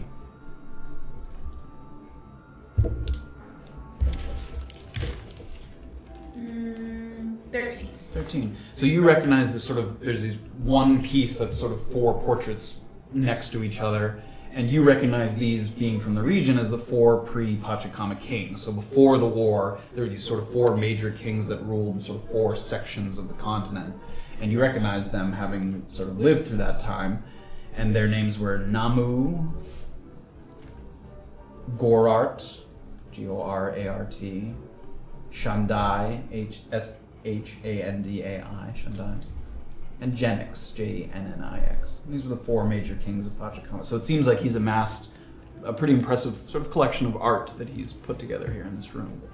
Would that portrait, I guess like in this world, would that portrait be like one of a kind? Like that is the portrait that was hanging in Grimari's office? Unlikely, yeah. It's probably, there were multiple, you recognize the man in the portrait. Oh, you're it's not, not you're like- not, it seems similar, but you're not like, that's the portrait that was Okay, hanging cool, in his thing, for sure. And Armand's not there. There's no one in the room. No, you I'm guys. kind of looking around the room, kind of scanning the walls and everything around just to see if there's anything that's like a secret door or like a weapon Sure, or like make something. make an investigation. yeah. You can make one with advantage and take a look around. Okay. 18. 18. As you enter, there's a wall on the left that's sort of a stone wall, and it seems like carved into it lightly is a door shape, but maybe it's been filled in. Like you press on it, and it doesn't Okay. give in any way, but it seems like maybe there was a door there once and it's been filled in since then, or... Are there any markings on it, anything like You don't that? see any markings, but the stone seems like slightly different coloration. Like, it seems like either one thing came first, either the door was filled in, or... Yeah, and I can kind of really lean on it and try to... You give me a strength check, yeah. Just a straight... give me athletics check. Athletics? Yeah. Okay. 17. 17. I mean, you give it a good push, and Yeah, so I really it doesn't give in any way that, Alright. that sort of gives it away. So, checking, like listening to make sure that Armin's not coming down the stairs or anything. You don't hear him coming down. So, the only thing he knows is that we have never been here before, and we may / probably are here under some. Why does he know that we're together? He seems to know a lot. That's quite a bit more than we wanted anyone to know. Exactly. However, he doesn't know. He doesn't know anything. He just knows something's amiss. I think we should probably. Something's amiss. He doesn't know anything about us. He's identified the three of us as companions. Yes. Knows that you're probably not who you say you are. I'm definitely not who I say I am. And why the hell is she here? I think. None of us belong here. Correct. That a question applies to all of us. But really, I think that what we ought to do is say that we were brought here by Jillian and we don't know where she is. well, that proves Isn't that Jillian why with we us. needed to talk to him anyway? We weren't brought to this party by. What was that? Erland kind of chokes on something as he's talking. We weren't brought to this wine tasting by Jillian. We should not mention Robert. I just think. I didn't say we should not mention. I'm just saying we should say Jillian brought us here and that's it. And we're looking for Jillian. I say we Right. see what he asks first. But if he's going to ask, We're not why going we're to here, volunteer any information unless he asks. The reason he brought us here was because he wants more information. Probably brought us here to kill us. Information on. Us, who we are. Then we'll wait for him. Your name has to be Beezaura. I know. Indifferent onto what your name is. My name has to be Jamie. Fulltash. Jamie Fulltash. And I believe we can say we were hired by Jillian. We needed to ask him anyway about her. this. I don't I like this. don't like this either, but I don't know what else to do. I think we should all just stay calm until we realize what he wants. Yes, let's stay perfectly calm. And some time passes as you guys are having this discussion. And you feel a breeze kind of blow through the lounge, possibly coming down through the staircase, if there's an opening somewhere.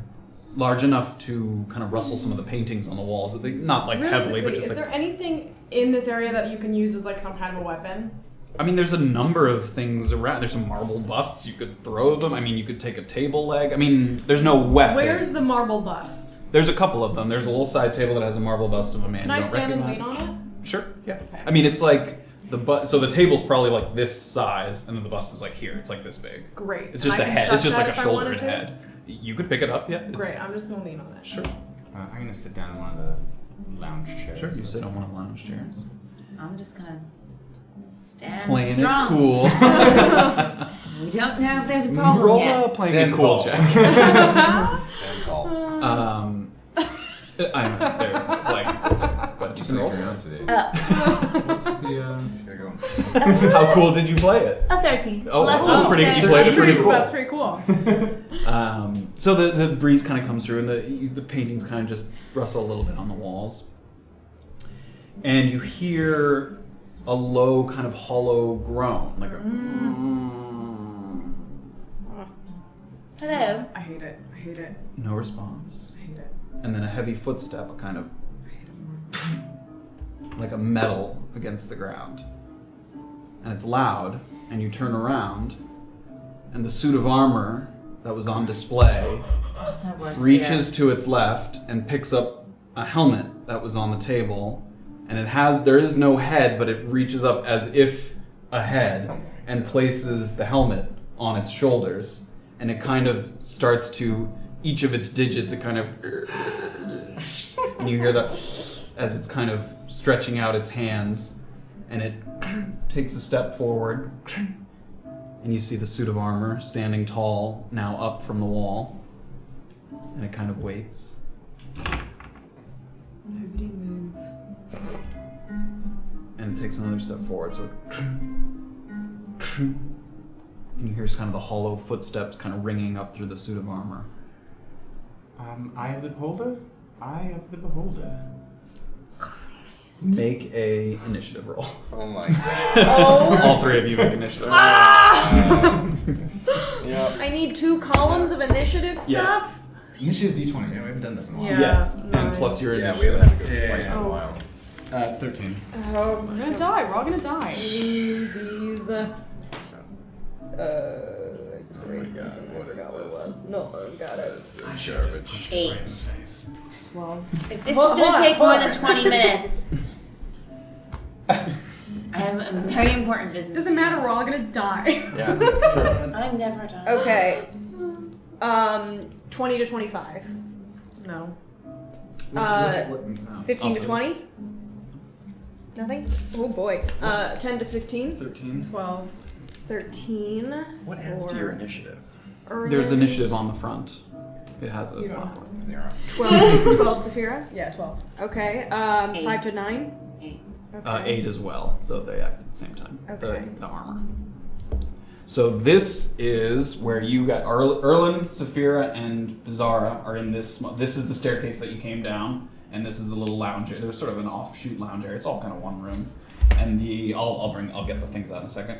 And this is where Graven and Orba are. So you guys came down the staircase here. Okay. This is sort of the storage area where all the wine was being stored. Yeah. There's like Okay. barrels here, and then sort of the men that are now gnolls are there. And in this back area with the cots, that's where Winston was sitting there at a desk, kind of like. And right we're there. in that room. No, you guys are here. You guys weren't up with Winston. Oh, okay. I thought He we were saw right us next from to him. across. No, yeah, he saw you from across the And room. we're not connected. Okay. Our places Yeah. aren't These are connected. two separate places. And what's the final room there on the end? It just looks like another. There's a bed there. There's like Oh, another okay, it's cot. just It's like another it cot. seems like another. You can't necessarily see it. Okay. There. You So wanna Winston's throw like that in the link corner out? here. Oh, I threw it. Yeah, I'm gonna get out the things, but we are gonna take a break. So, That's the last break we're ever going to take. Yep, that's it. We're all dead after this. great. So when we come back, we'll jump right into battle. See you guys back in just a little bit. We take a. What do we take? A 10-minute break? 15? What do we take? 15 minutes. Is it 10? See, I don't remember. It's 15, you lunatic. It's 15. Eventually, we'll be back. I think yeah, Let's we'll roll be back for at some time. point. In Yeah, 12 how much time and should a we take? half I rolled a minutes. 12. So. Okay, we'll take 12 minutes. That's it. Perfect. All right, great. We'll be right back. Oh.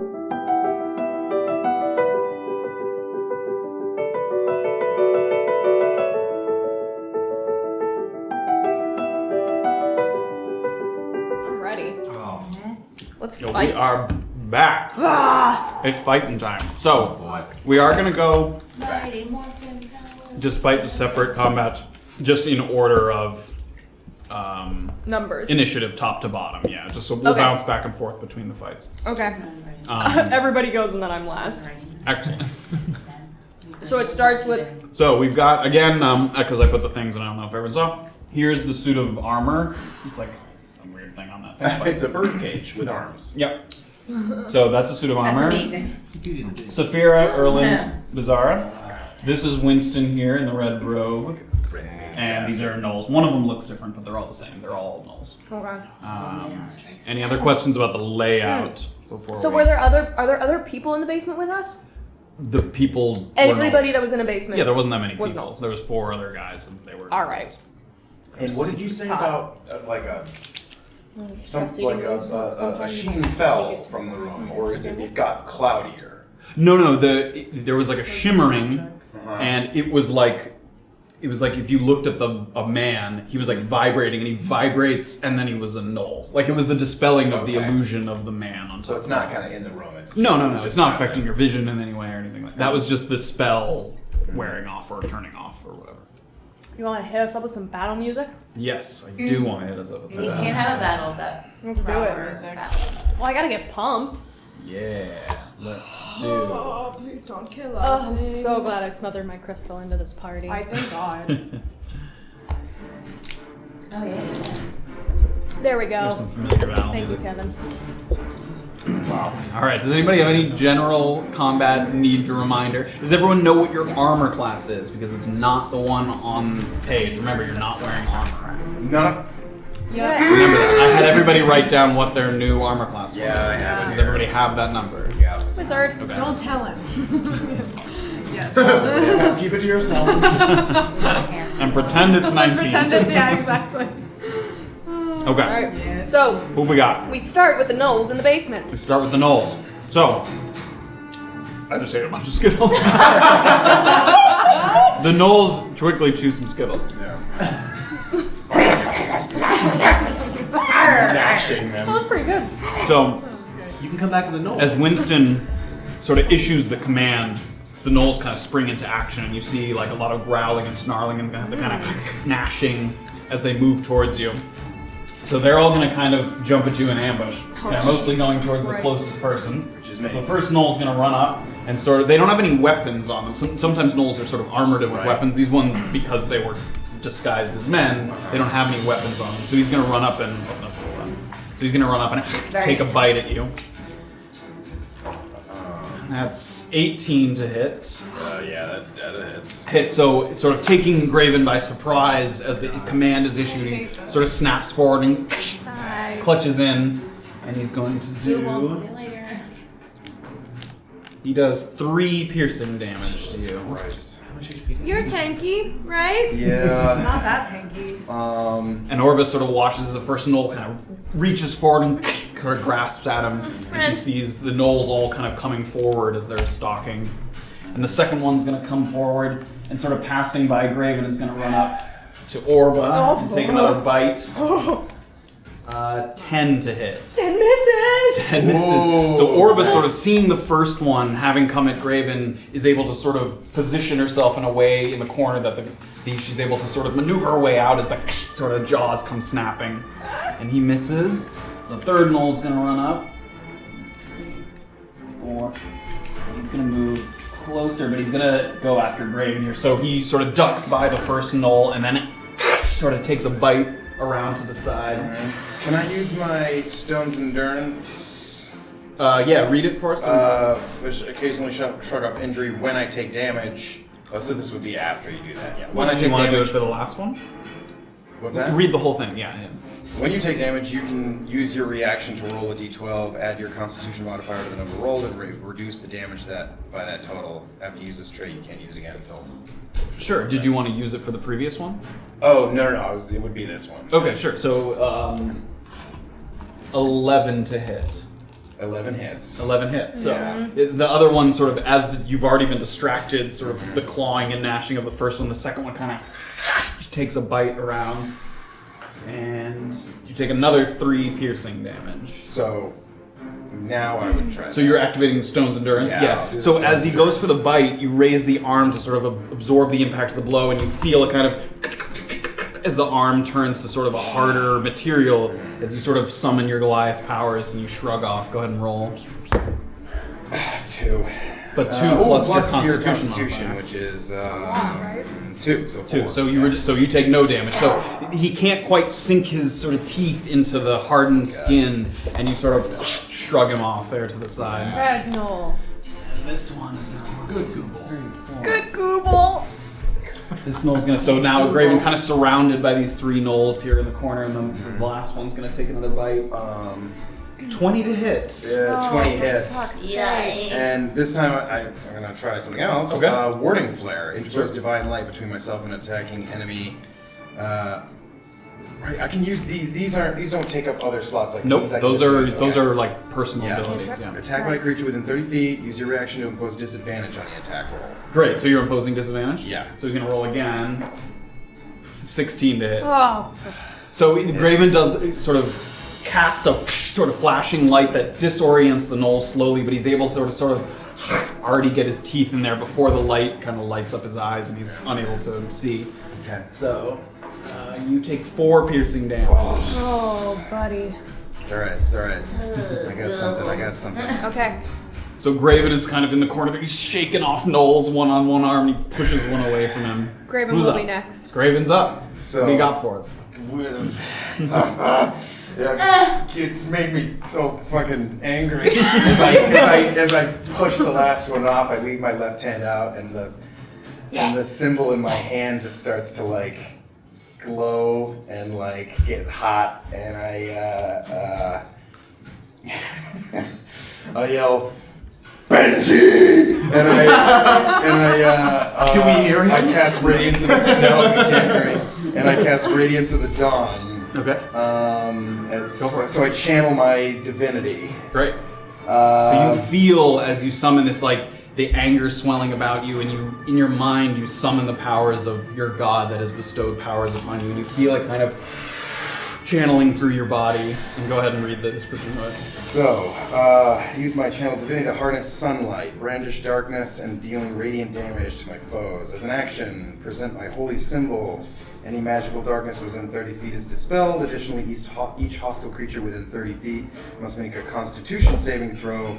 Creature takes radiant damage equal to 2d10 plus my cleric level. Okay, so first we'll do a piece at a time. So they make a Constitution saving throw? Constitution saving throw, which... And what's your spell save? Spell save DC is 12. So we'll go this guy, and then we'll go along the line there. Winston, what is it, 30 feet? Yeah. So Winston's out of range of that. Is he? 5, 10, 15, 20, 25, 30. Damn. So Winston would be out of range of that. So the first one, 15. Yeah, 15. This is 12, so 15. Your spell save DC is 12? Yeah. Okay, so he passes. Yeah. So the top one, next one, 5, so he fails. Then this one is 1, natural 1, he fails. And then the last one that attacked Orba is a 6, so he fails. So 3 of them fail. 3 of them So fail. what's the damage? So 2d10 plus cleric level 2. Okay. And is it, if you succeed, is it half damage? Is that what it is? And half as much damage on a successful. Yeah, so he still takes Sweet. damage. Okay. He just takes half as much. Okay. And you just That's roll a once lightning for bolt all up. of them. That's a huge... Right, 2d10. Yeah, that's a lot of damage. 6. 5. So 11 plus 2. 13. 13, and so, and then it rounds. Did we decide it rounds down or up? I knew the answer to this. Wait. I can't remember. Well, while that's how, so you feel the energy kind of channel through, and a burst of sort of light and flame comes out, and the gnolls kind of cower, and the wave, the radiant damage kind of washes over them as you feel the power of your god kind of channel through, and they take, and what do each of them take? Sorry. 13. Great. 13 damage. And then Jordan and I looked up whether you're supposed to round down or up, and now we I can't think remember. it's round down, but I'm gonna find it. Okay. Well, I'll put it in for now, and you can always Okay. change it. So the one that passed is the far one. Got it. Okay. Got it. Great. So they kind of reel and kind of you can hear them gnashing and gnawing as the light kind of fills up the room. And then they die. And you win. And then their Great. eyes roll And they back. look at you with renewed anger, Yeah, having sure. taken the brunt of the radiant damage. Yep. Are you attempting to move at all, or are you staying there? No. Okay. I'm gonna stay in front of Orba. Great. Who's next on the list? there? Winston. Winston's next on the Yeah, list. Google just went, Oh, so yeah. Winston, yeah. 15, yeah. Yes, Winston. Great. is So next. Winston sort of seeing, he saw the flash of light and the fire and the gnolls kind of all converging, and he's taking that opportunity to escape. And I fucking knew it. So he's gonna run into the corner here, He's and you running. see him. You can see him. Who's over there? Make a perception check, sort of as this is happening.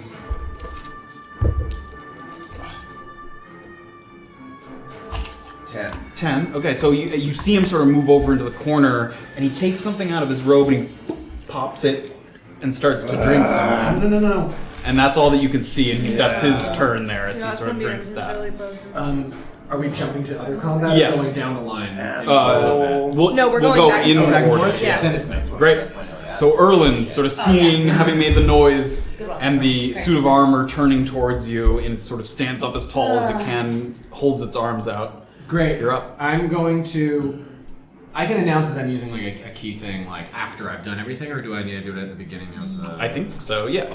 I have 40-foot walking damage. I know it's not going to like do anything for advantage, but I'd like to sort of like run around him, so I'm behind. Yeah, so you go, there's no attack of opportunity as long as you stay within melee range. Yeah, no, I just want to... and I'm going to I'm just gonna, I guess, try and do a body blow. All right, sure. Oh, right. We don't have any weapons. Yeah. So you have unarmed on there, right? I have on. Yeah. I have. Yeah. Yep. Ooh, that's not. 7 to hit. 7 misses. So as you go to do the punch, he kind of sideswipes and cling, kind of knocks your fist out of the And then way. I'm coming in with the left for my additional attack. Sure. That's not the key point, right? That's just No, the that's just my unarmed right, strike. and that's 8. 8 misses. And then we're going back with the right hand. That's the key point. It goes again. This is the saddest. Oh no, it's in that one. So as Erland comes around, the armor sort of playing it cool turns as you go to, and it just kind of boom, boom, sort of knocking your fists away as they go in for the hit. Wow. Oh, that was horrible. Oh, you poor man. That's all. You have more movement, but if you're No, I don't want to disengage. I would have to. Yeah, I don't. Yeah, I'm there. That's who I am now. Okay. That's who. That's who I am. Who's next, Safira? Yeah. All right, I'm just Safira. gonna take the bust and just try to chuck it. Great. as You pick up the marble bust. Make a. I have to just double check the improvise. Okay, great. Make a dexterity-based attack roll. So you're going to roll the d20 and add your dexterity modifier. Okay. And you're not proficient with throwing busts, so we won't add to that. That's not on the list. Where is my dexterity? Just your one of the big Oh. numbers there, the modifier. Yes. Okay, 7. 7. So 7 misses. So you go to chuck the bust, and the armor kind of he goes in for a headbutt, and the bust kind of breaks on the head of the armor. Okay, that's at that point. Right. Jesus Christ, I'm not gonna disengage, but I mean, yeah, you're there in the corner too, so you're not in melee. Right? I'm just gonna stand and look at Erland with like huge eyes. And as the bus Now connects, is you're not just the kind of like, like rattling, loud rattling throughout the chamber that you're in. All right, who's up? Beezaura. Who's me? Beezaura, you're up. Beezaura and armor are the same. Okay, well, Yeah. so they actually go ahead and do it. So I have an unarmed strike, Mm-hmm. You have to use that unless you pick something out Right. in the room. Yeah. which I'm not. I guess I'm not going to. You can. There's What else tables, chairs. There's a couple other marble busts. You're basically using improvised weapons in some way. I'm gonna try myself first. Sure. So I'm gonna move in, Sure, you get into range. make an unarmed strike. Great, you go up and sort of a running. You go in for a punch. I roll. Yep, d20. It's rounded down. Rounded down. Okay, great. Oh. God, 7. 7 misses. So you go in for the punch, and it kind of just This is the most invasive. sidesteps, and you hear the as the his metal boots kind of scrape across the floor as you're sort of going by. You whiff. Can I try something else? What else? Can I grab a bust and try to just smack it? Next turn, that would take an action Oh. to attack with something else. So what else? What else can I do? I think you have like an ability to do another attack or something. I have. Go to your like abilities page though, not your weapons. Laminated. The laminated pages, yeah. Keep going. Sorry. It's okay. Fighting style defense. That one's already taken. Not it. There's one that's like action surge. Have you used that? I don't think Action you've surge. used that. nervous. Stress eating One Skittles over additional here. action on top of your regular action of possible bonus. Once you use this, you must finish a short or long rest before you use it again. Yes, but you have it. You've rested since the last time you used it, so Right. you can do another action this turn if you want. Is that guy going after me? You don't know yet. His turn hasn't come. But I'm saying he's after me. What do you mean? The armor's right out. Yeah. He takes place. Oh after. yes, his Yeah, yeah. turn is right after. And I'm like yes. right there. So, Attack him, little one. all right, I'm gonna just go for it. Another attack. I have places to be. Yeah. Great. What are you using to attack? Just fist attack? You're gonna grab I'm something? gonna. Well, I feel like a bust or something like that's not going to break his armor. Any more than your fist? Yeah, would Yeah. is a bust like bludgeoning damage or is like what? Yeah, it would be bludgeoning damage. I'll take a bust. Sure. You're walking along. There's sort of shelves here, and as you're running, you grab one and you sort of smash it into the armor. Make another attack roll. And this is in melee range, so add your strength to it, just like an unarmed attack. Okay. Add both. No. Roll the d20 and add your strength modifier to it. 9 misses. So you go in for the bust, and it just kind of like crumbles across the side as it deftly kind of moves off. Man. We're at least doing damage over here. Now I can't use Is that it anymore. the armor? Uh-huh. Alright, so the armor, having sort of shaken off the dust of the 2 busts that have broken against it, it's going to go for the thing that attacked it last, Beezaura there, and it's going to, with a backhand, kind of...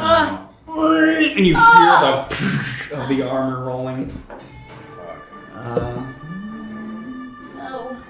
9 to hit. 9 misses. 9 misses. So right. after the crashing of the bust, he goes for a swipe, and it kind of it hits one of the cabinets, and kind of some glass goes breaking, but you're able to duck underneath. Huzzah! And a little huzzah from who's up? Orba. All right. I can't. Can you turn the map a little bit so I can see where the gnolls are in relation to myself? Sure. You're you in see there. yourself there? Yeah. I'm putting this. Okay. We're really in a corner, like. So like it's on top of you. Yeah. Okay. Oh, all right. Oh, yeah. So I'm going to. Orba has taken all of this time trying to get her stupid crystal out of her stupid boot, and that's why she rolled a 5. So she's going to grab her crystal and cast Thunder Wave, Okay. which is each creature within a 15-foot cube originating from you must make a Constitution saving throw.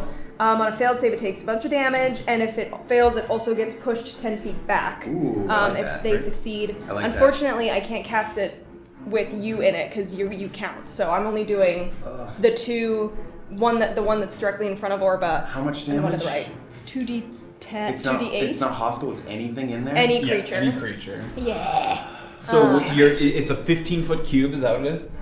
Is that what you said? Yes. So you're targeting these 15. That doesn't include Graven. Yeah, It would include these 2, but not these. Yeah, because I don't think I can even if I walked around them. Actually, they would get attack of opportunity. Okay. No, yeah, just those 2 guys. I Okay. can't get So you're anything gonna else. sort of target it here. So it's Yeah. gonna. Okay. Go ahead and make your attack roll.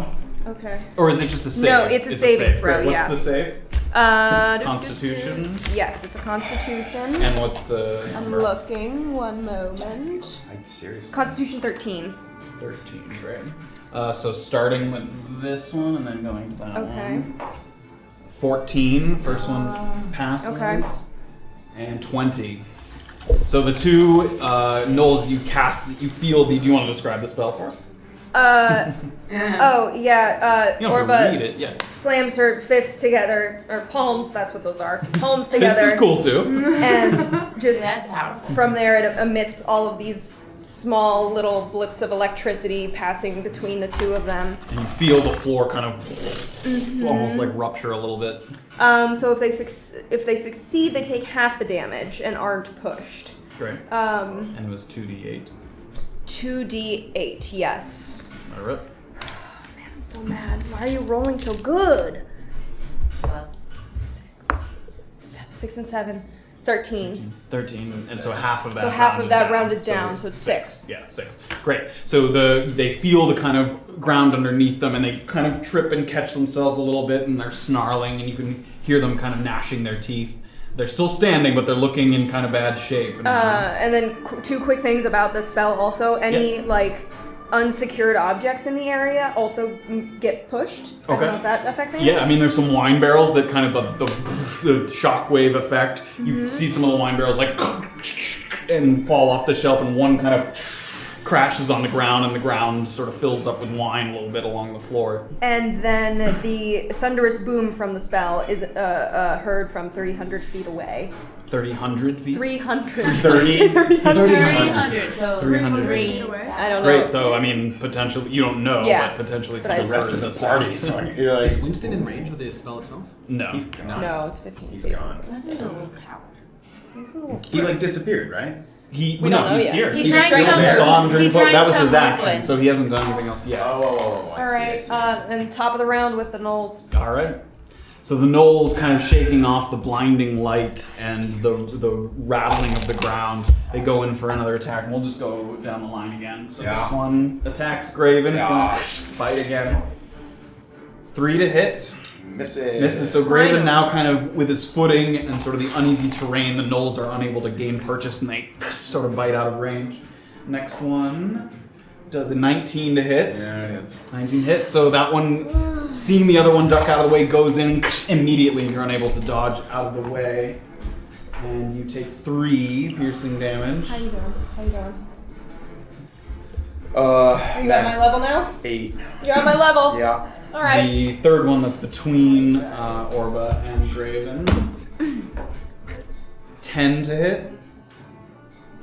It's exactly 10, yeah. Yeah, that hits. Yeah. So he goes in for another bite, sort of gnashing back at the blinding light that came out of your hand, sort of aiming straight for them. He gets you right around the wrist and sort of wraps his jaws around it. 1 piercing damage.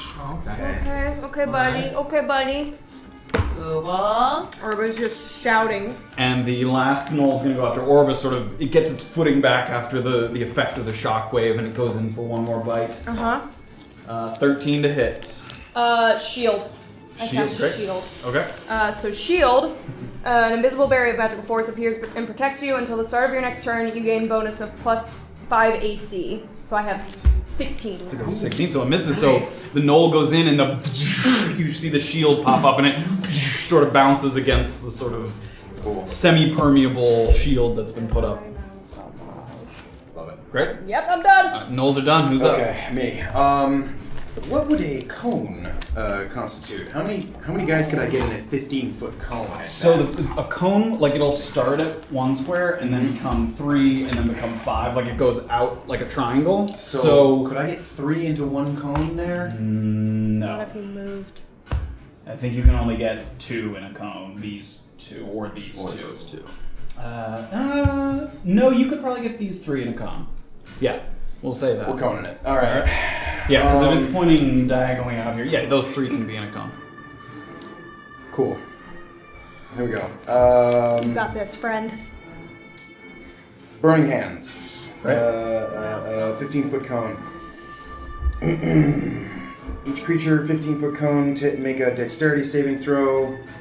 Take 3d6 fire damage on a failed save, or half as much on a successful.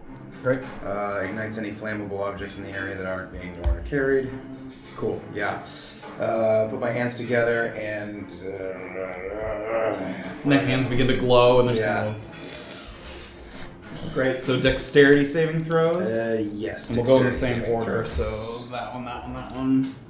And what's the spell save DC? 12. 20 on the first one, he passes. 6, he fails, and then the farthest one that attacked Orba... 10. What was it? Misses. 12. Great. So 2 of them take. So go ahead and roll damage for him. So 3d6. Nice. Yes. There's so many 6s. Oh, come on. 4. 1. 3. 8. No, 9. Right? 5, 3, 1, and 4, 3, 1. Okay. Yeah. So what was the total? And is there a modifier at all, or is it just 3d6?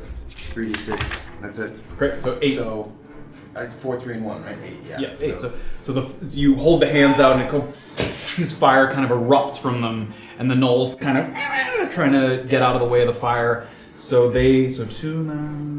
The first one takes 4. 4. The other 2 take 8. 4. Okay, so that one, its skin is like charred and cindery, but it's still standing. But the other 2, sort of in the fire, they're gnashing and gnawing and trying to shake it off, and they perish. And they fall to the floor. And in addition to that, with the cone of fire, some of the wine barrels have caught on fire here, sort of in the button. There is liquid in the area from the shockwave, so it's not like a raging fire, but some of the wood, shelving, and things have caught fire there from that. Yeah, is the wine like alcoholic and super flammable? Yes, but it hasn't touched the wine on the floor, is what I mean. Like, okay. You now have wet, and you have flamey... Yeah, you gotta fucking kill these guys. So Are you done, Zo? I'm done. Winston's up. So after seeing him sort of pop the potion, sort of seeing him in the back of this room, you see him start to shrink. Aww. And he gets very, very small, and he sort of is chugging the potion, and as he does, he gets smaller and smaller and smaller, and he slips through. Someone step Can I yell like, Winston? You can. Is he coming for us? He slips through. Winston, come back! There's a here. I'll make a mark. There's sort of a graded area here that he slips through. Now that he's small, is able to slip through and starts to. You can't see that, but you see him leave your spine. Crazy. Who's next? It's me. Okay. After after punching armor, I'm gonna try and like kick the back of his kneecap. Sure. Yeah. New dice, new man. 14. 14 misses. Come on, man. You're going for the kick and you feel the back of the armor against your foot. Yeah. He's armor. He's literally armor. So what does using like a thing around me do? Does it like add to my like hit? Depends on what are you using. But like it is possible that like picking up a table or something. Yeah. It's called an improvised weapon. Has modifiers associated. Okay, what is closest to me so I don't have to disengage from him? Yeah, there's probably a chair near you. Maybe there's kind of a corner here. There's a broom there. There's a broom sort of standing in the corner. There's again pieces of art. You could grab a painting off the wall. I feel like that's let's go for it. Let's go for a chair. Sure. After missing kicking, I'm gonna for an initial attack. I'm gonna sideswipe him with a chair. Sure, you pick up the chair. They're not terribly heavy, so we'll say that you pick it up. Okay. So you're using. Is this a key point that you're using? No, this is just my regular unarmed attack. But that's not an unarmed attack. Oh, just kidding then. Just straight up. He picks up the chair and then puts it back down. Better of it. Put it back properly. Yeah. And then and I guess we're gonna go for like a two-handed overhand. Okay, great. On his head. Okay. He's tall too. You go for like a bong against the top. It's a natural one. Natural one. So you golly. clong and you like the metal sort of hits against your wrist and your palm and it rings throughout your body. And it doesn't seem to be affected by it. And I think I'm gonna leave it at that. Okay. Who's up? It's me. We haven't done anything to this yet. Christ. I'm going to. You better hope it's a prank. Can I? How close am I to the broom? The broom is on the other. This is like where Erland was standing. Oh. There's other things. There's chairs in your part. I'm just thinking that he might be more prone to piercing damage than to bludgeoning damage. Ooh. So, is there anything wooden that I can take that I can splinter? That Sure, I can, break? There's like some shelving and stuff. You could probably take a board off. Okay, can I like grab a board off the shelf Sure. and like snap it? Make an athletics check. Oh Christ! Okay. You're always that really. If it's feats of athleticism. Oh, you broke your knee. 4. So you take the shelf off and a few things kind of rattle and fall off of it, and you go to break it, and it breaks, but it doesn't create like a sharp point to it. Yeah, so you have the thing in your hand, but it doesn't have like a piercing element to it. Alright, well I'm gonna just kind of screw it then and just take a swing. Great, you're gonna go forward. You go ahead. 14, which 14 misses. So you go in for the clang, and you hear the loud bonging of the shelf hitting the armor, but it rings hollow, and he sort of pushes you away and shrugs it off. Who's Beezaura. up? Me. And the armor. The things that I have on my dress, are any of them sharp? You might have some pins. They're small. Okay, never mind. Oh yeah, really? Alright, I think, can I try, since I'm little, like to run underneath his legs, because they're facing in my direction, and kind of like jump on his back and try to like, what is grapple? Like crack his neck? Sure. Make an acrobatics check for tumbling underneath them.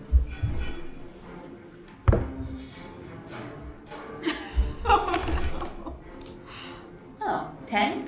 10. So yeah, so as he's sort of distracted, deflecting the board from Safira, you're able to sort of maneuver underneath and turn to the other side. Yep. And you want to sort of climb on top of him. And like try to like.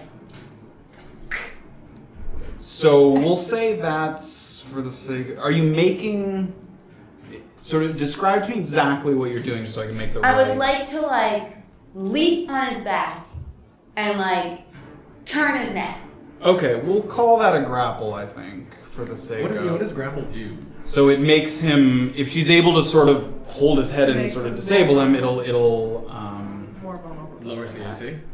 Yes, it can. I think it makes you get advantage against his attacks. I just need to make sure because we have not grappled yet. Love it. Love it. Yes, you make a special melee attack.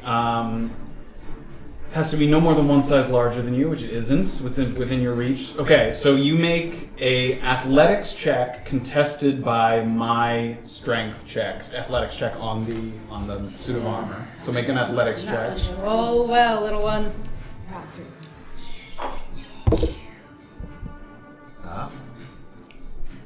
13. 9. So you sort of crawl up onto it and you grab the helmet that's sort of floating lightly above the suit of armor, and it's sort of trying to shake you off, and it's moving, but it can't quite get you from the back. So he's grappled, which means... let's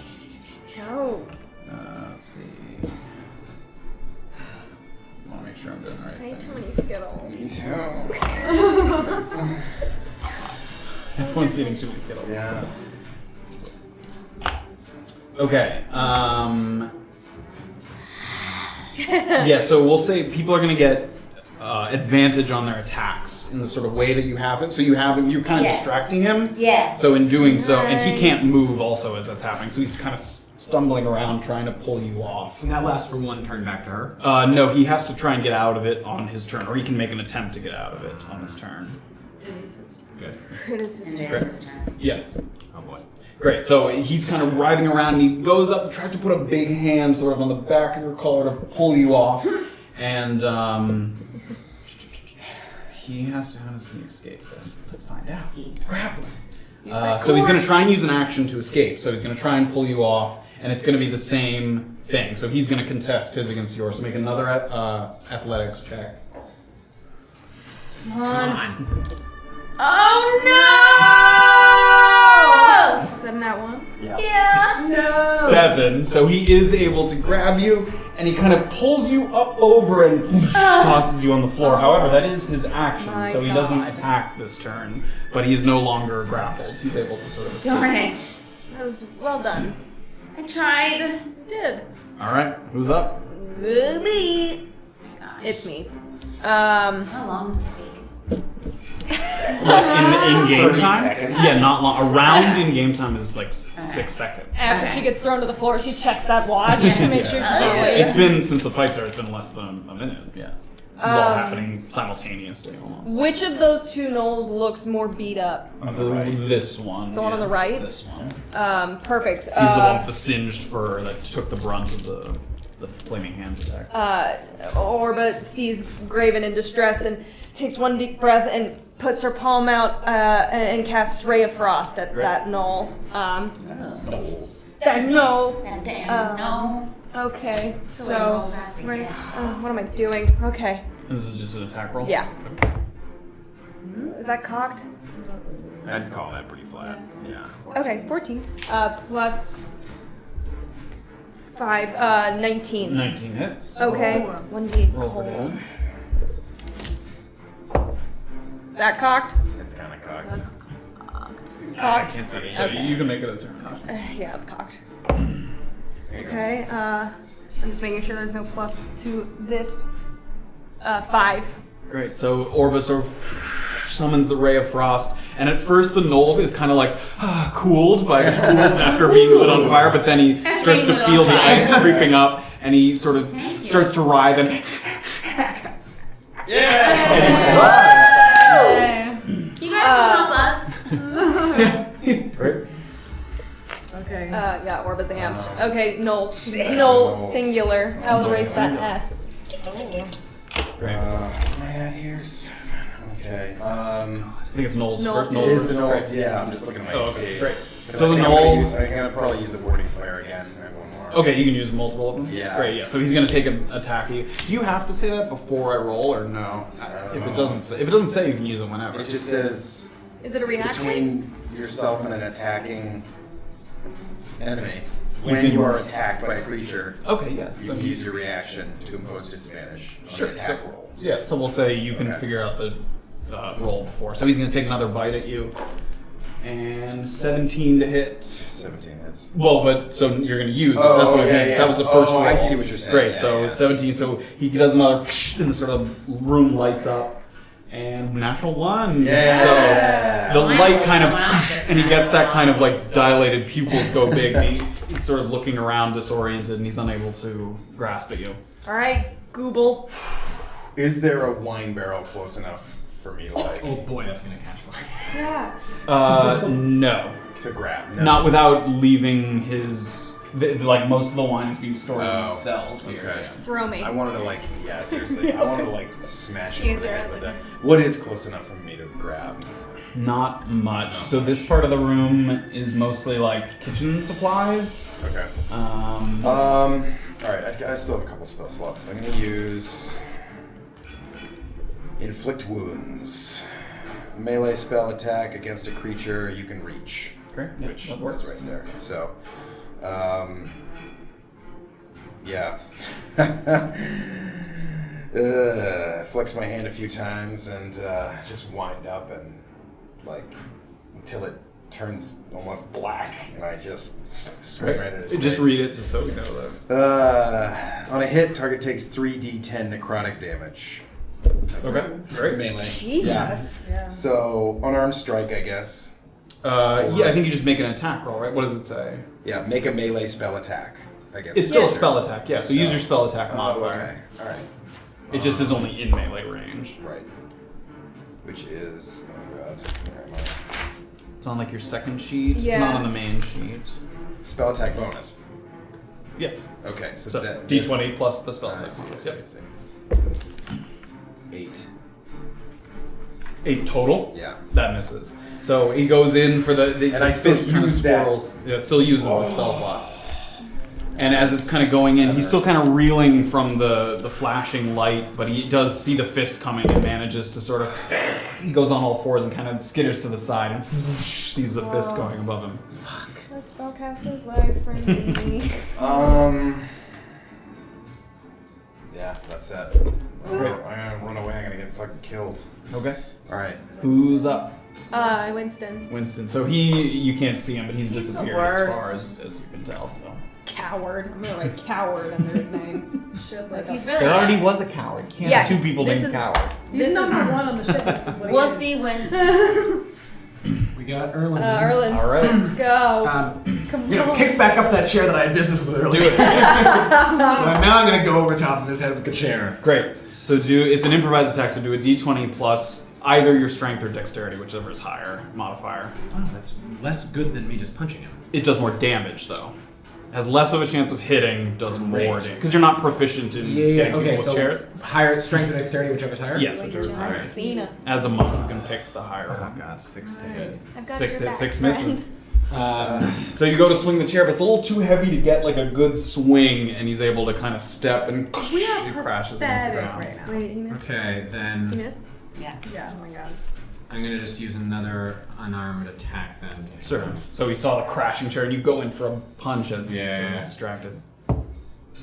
That is 16 to hit. 16 misses. What? So you go in for the punch, and you hear it What is kind the of hit what the. is the thing on that part? You don't know. Higher than 16. So you feel the fist kind of hit the armor, and you make a little bit of a It's dent not and a okay. clanging noise, but you kind of feel it in your hand.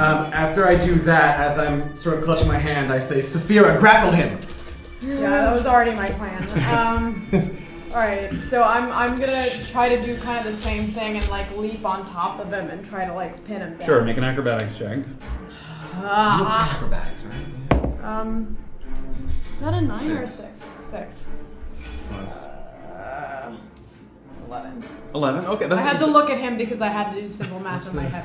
11, yeah. So you sort of put One. one foot on one of the couches, and you sort of propel yourself, vault yourself up on top of him. Now you're going to make your athletics check to okay, attempt okay, the okay. grapple. I am not sure. Okay. Yeah. 10, 11. That grapple. So you are able to, job. noting Beezaura's form, you're able to sort of get a similar. You grab Okay, his so I- helmet that's kind of floating, and you can Yeah. feel it kind of wrestling in your hands, trying to keep it straight. But he is Okay. kind of almost blinded as he's trying to get you off of him. Get him. Great. Okay. So he's grappled. Get him. Now I have to do something. Do I use a weapon thingy or do I just go for it without a weapon? Can I just yell at her, stab him? Like, just anything with anything. Alright, so I am gonna pick up. What could be there? There's a table. I mean, there's there's again, it's a lounge that had some collectibles in it. There might be some pieces of glass. Are there any like antique swords? Antique swords. You don't see any swords. There might be like Trophies or yeah. There might be like a similar to a bust, kind of a metal sort of sculpture that looks like. I'm a gonna trophy. take that and Great. try to stab him. Great. So you take it and you're going to like crush it against, make an advantaged attack roll. So you can roll twice and take the higher number. Oh. Come on, lady. And add your strength Wait, modifier. Roll a second Twice. time. Roll a second time. Well, Yeah. let me just add my strength. Yeah.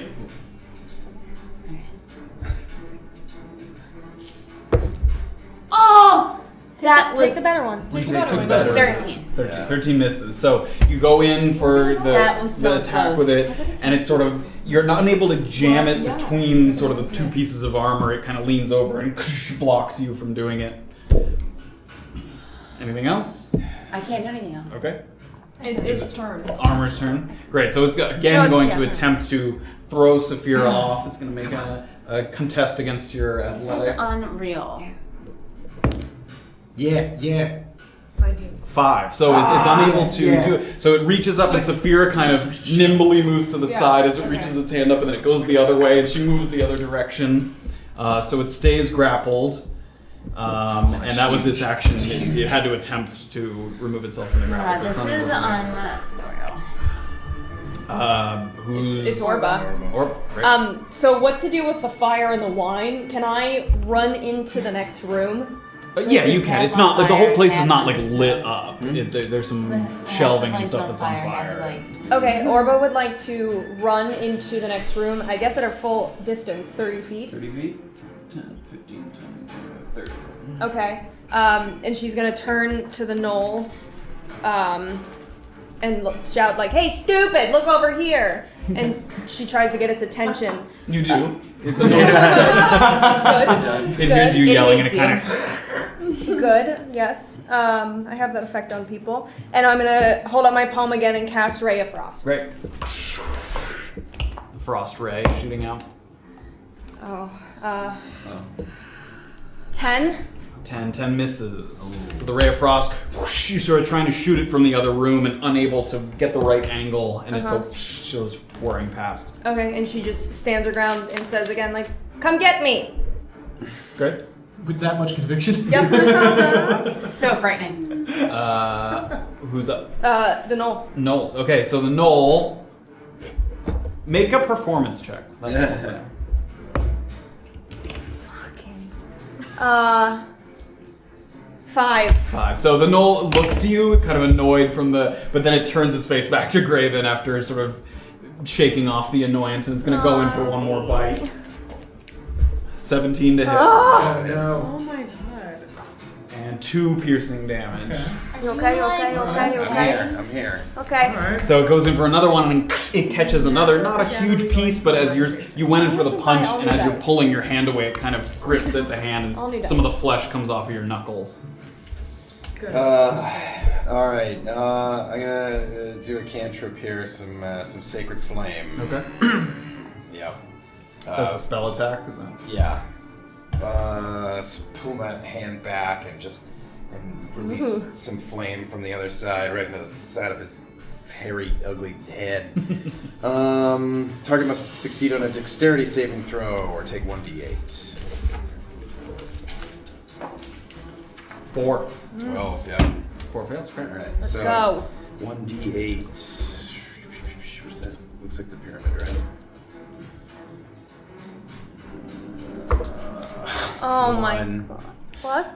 Anything? Then no plus. Okay, so you are able to, you send the flame out, and it sort of, but he makes a slight movement. You're only able to sort of char the side of his shoulder. Yeah. So he's kind of yelps. It's like, as he gets the fire, but he's unable, he does stay standing. Yeah, I'm gonna stare at him. Who's up? Alright, let's do this. Erland. Come on, he's grappled. There's that broom next to me. There's the broom. This Taking fucking that broom, I'm broom. gonna try and I Stab forgot him. about the burn. Great. First can I try and break the broom first? Sure, it's pretty thin. We'll just say you do it. Yeah. Great. So I got You have two pieces. two of things. I gotta try and stab right in between the arms. Great. Oh. Make an attack roll. With advantage. With advantage, Yeah? the grapple. Okay, so what is it plus? It's plus either dexterity or Oh, strength. right. whichever's Sorry. higher. 18 to hit. 18 hits. Yeah, sure does. So what am I rolling now? For stabby brooms. 1d4 plus either strength or dexterity. Thank God. 1d4? Yep, plus either strength or dexterity. Unarmed strike. I thought it did more damage than an arm strike. Oh, is one arm? One arm strike is 1d4. for me. 1d6, yeah. Okay. Improvised weapon? Yeah. 1d4 plus 2 bludgeoning damage. Or plus 2. Plus your modifier, piercing? yeah. Yeah, okay, so this is 1d6 plus 2? Yeah. Great. 6, 8. 8, great. Finally, you're able to find sort of a soft Finally. spot between the armor, and you jam the broom handle in, and it kind of groans in a kind of sort of metal groan that you hear as it sticks in there, and it sort of rides a little bit as it's still trying to grab Safira on top of its Great, head. and I mess this up the first time. I'm going to use the key points to do 2 extra attacks. Great, yeah. The flurry of Two. blows. Yeah, And that's do those what have to be unarmed, or are they with They're weapons? on. The flurry of blows is That's true. it's after the attack on, which is when I messed up Right, the first time. yeah. So it's after the attack. You can spend 1 key point to make 2 unarmed strike Great. as a bonus. Make the action. 2 unarmed attacks. So that's with advantage. Both with again, advantage, yeah. 22 to hit. 22 hits. Oh, There he is. This is 1d4, yeah. here we Finally, go. an Yeah, so action. this is an unarmed. And then is it Top. plus? And then it's plus 2. Okay, great. So that's 4 damage. 4, great. So after jamming the broom handle in, you kind of go for a punch right in that same weak spot, and you kind of, and there's kind of a dent forming right where Yes. the least is there on the armor. And then we're going in with the left. We're going in with the Great. left now. That's cocked. Yeah. 22 to hit. 22 hits. Yeah, let's do this. Good lord. And that is 6 damage. 6, great. So, yeah, and then you go in for another punch, and you, and the 2 dents kind of start to open up, and the armor kind of cracks and fissures. Still standing, but it seems like you've done some damage. Erland like flexes a little bit too much. How much is it going to take to get this guy? It's my turn, so Uh-huh. I'm on him. Yes. Where is the stabbed broom? Is it still in it? Kind of in between where the chest plate meets the legs. Can I grab it out and pull it out of him? Sure, yeah. Or And you then could try like, to make a. like pop it. Does that keep? Can she grapple and attack? Or? Yeah, she can. Oh, yeah. cool. Oh, okay. So As I'm long as you're gonna- not moving away from the I'm point not of moving attack. away Yeah. from him, so I'm gonna try to like kind of pull it out, move my head away, and try to stab him through like one of the slats of the. Sure, go for it. Nice. So you're gonna make an improvised No. attack too. So what? D20 plus your strength. Okay. Does she get the Oh, advantage golly. as well? Yeah. Oh, yeah. Wait, I get advantage. advantage. Roll that shit again. Oh lord. That is. Oh, I thought that was. I thought it was too. These d20s. Hang on. Strength? Yep. Okay. 8. 8 misses. So you pull the broom handle out and you go to stick it kind of in one of the slots, but it shakes its head quickly and you're unable to get it in, and it kind of rattles against the side of the cage. Okay. And he's still grappled. Yep, still grappled. Now it's my turn. Yeah. Yep. Yep. You still have the metal I have sculpture that in your metal hand. thing? Yeah.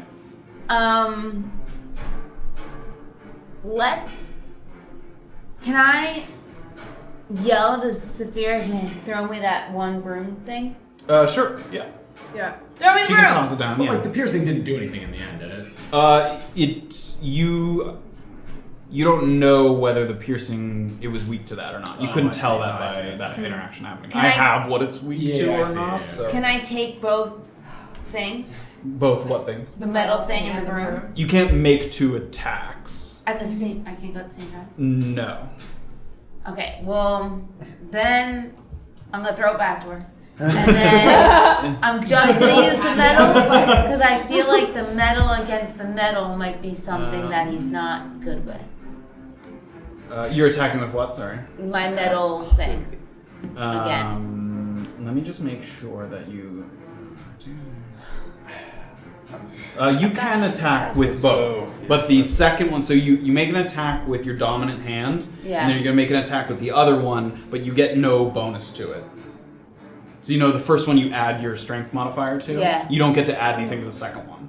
So you can make 2 attacks. It's just the second one has a higher chance of missing. Throw it back to me. Yeah. Okay. So she has. I have both. I'm confusing him.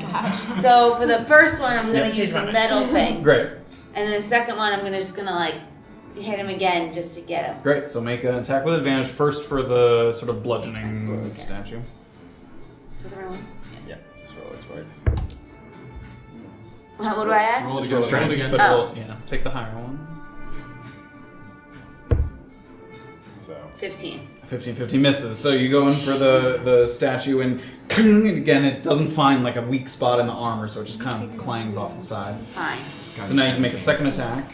Oh, with that other thing. Yep, and with advantage again, but you don't add anything to it. So you're rolling twice, take the higher number. 'Cause I think I hit more than 18.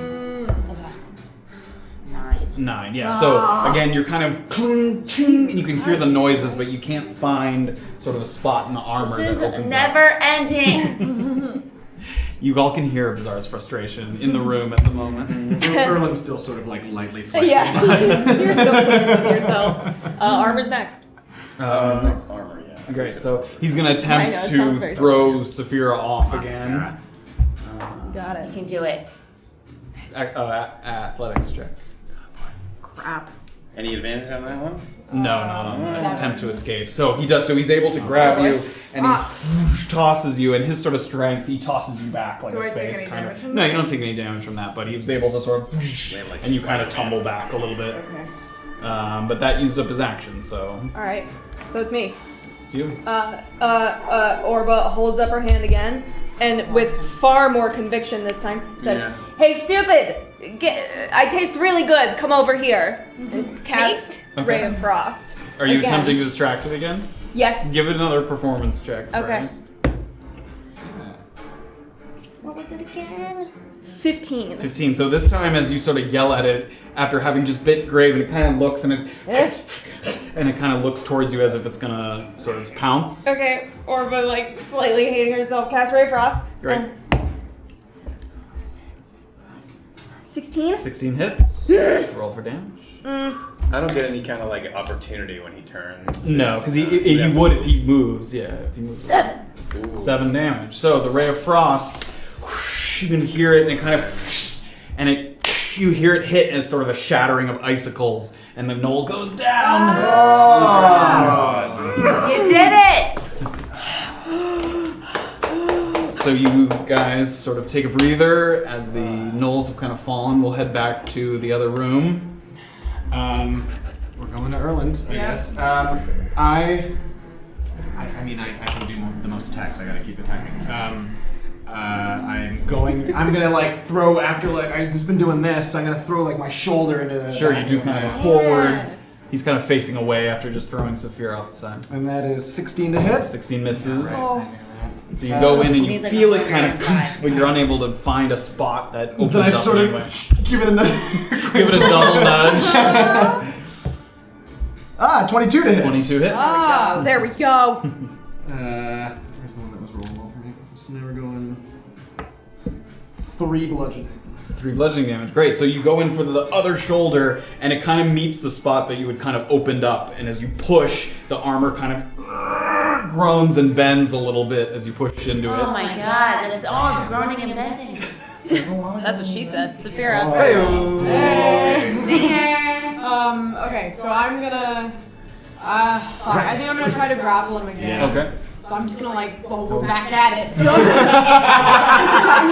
motherfucker. I don't want to try to like leave one time on. Great. Make an acrobatics first. 20. 20. Great. Yeah. No problem. Yeah, He's no kind of problem. distracted. And you scamper Yeah. up. Yep. You grab one of the pieces of kind of the pauldron sticking out, and you Yeah. yank yourself Tried up. Okay. And then, and is he grappled now? Can I try to grapple him? Now you can try to grapple. Okay. Yeah. So athletics. This is athletics, right? 16. 16. So you do grapple him because he meets No, the why did number. you say it like that? No, you Okay. it's just close. Is all. So you go to grapple him, and he kind of tries to shake it, but you're able to sort of grab underneath the front of the helmet. You pull it tight. So you've grappled him again. Yes. And can I just finish him? Yes, Beezaura. Watch it Alright. like 3 billion Scratch this guy. Advantage now. So his neck is like up. Yeah, she's kind of pulled him. Again, it's not gonna. Can necessarily I like? affect- She's on the back of him. Yeah, she's kind of behind his head, I holding. kind of got him like wrestling him, you know. I kind of want to like climb up his front and try to nail him in the neck. Okay. Make a acrobatics You check. a next cycle. Well, that's No, I not love It it. has a I love between the helmet No, and I the love it. chest. Metal Yeah. parts. What do I do? Make an acrobatics check, trying to climb up the front of him there. With advantage again, right? Not the acrobatics check. 14. Great. So yeah, you kind of put your foot on his front knee and hoist yourself up, and you go to jam the weapon in. Go ahead and make that with advantage there. 20. Natural 20. Great. So with the neck exposed, you're able to take the broom handle and you grab onto the front part of the chest plate and you jam it in. And go ahead and make a damage roll on that. Which one's that? 1d6. 26? Because hers is going to be an improvised weapon like yours. Yeah. Yeah. Oh, she's using her weapon. Yeah, 1d6 plus your strength. So roll. Plus your strength. Oh, 5. What was the dice roll? This is a 1. Yeah, 1. So you double the dice to 2 plus your strength. Oh, this strength or this strength? What do you mean this strength? The modifier, the plus number. The big one. Yeah, the big one. Oh, 3. 3. So 5 total damage. Yeah, so you jam it in, and it kind of, you can hear it kind of writhing and groaning, and it sort of pushes you slightly, and the broom handle sort of withdraws from the neck, and it's sort of shaking off, and you can see sort of the pieces of the pauldrons and the pieces of armor on the gloves kind of separating a little bit and rattling and shaking as it kind of stands there. And it's the There's a armor's lot of turn. health. It's the armor's turn? Yep. Great.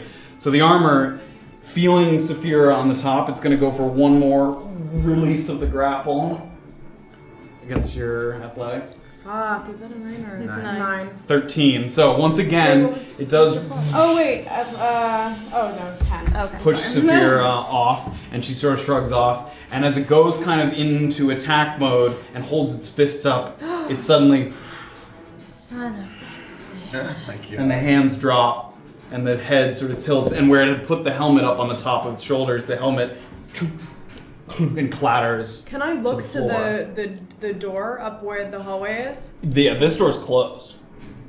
Okay.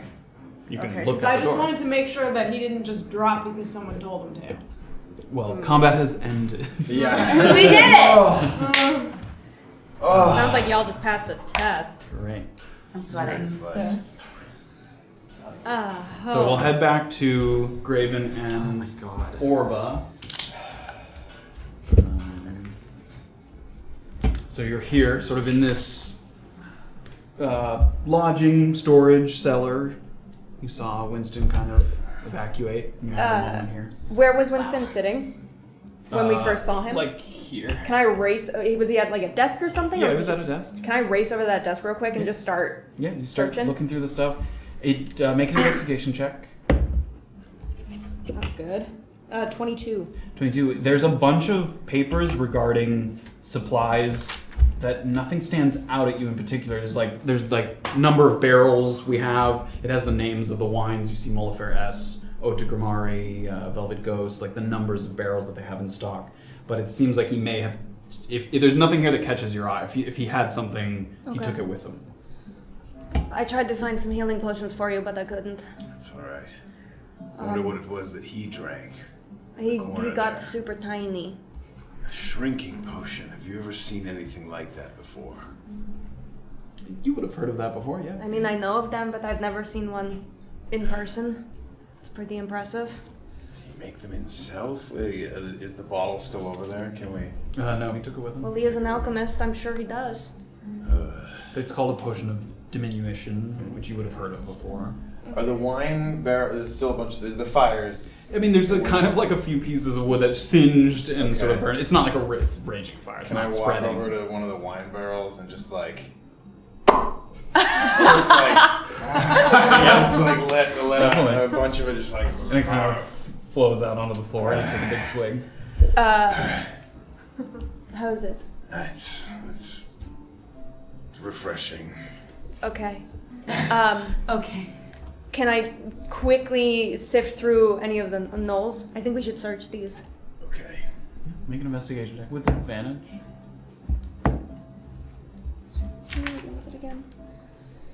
19. 19. You search through the gnolls' bodies, and there isn't anything on them to identify them in any way. Are you looking for something in particular? There's no items on them. They weren't armored, and they didn't have weapons. No, like, distinguishing marks or anything, I guess, then, if I'm looking at them. What did you see? Okay. So one of these gnolls was working in the kitchen just now, Oh. right? But the one who let us down ushered here. us down here.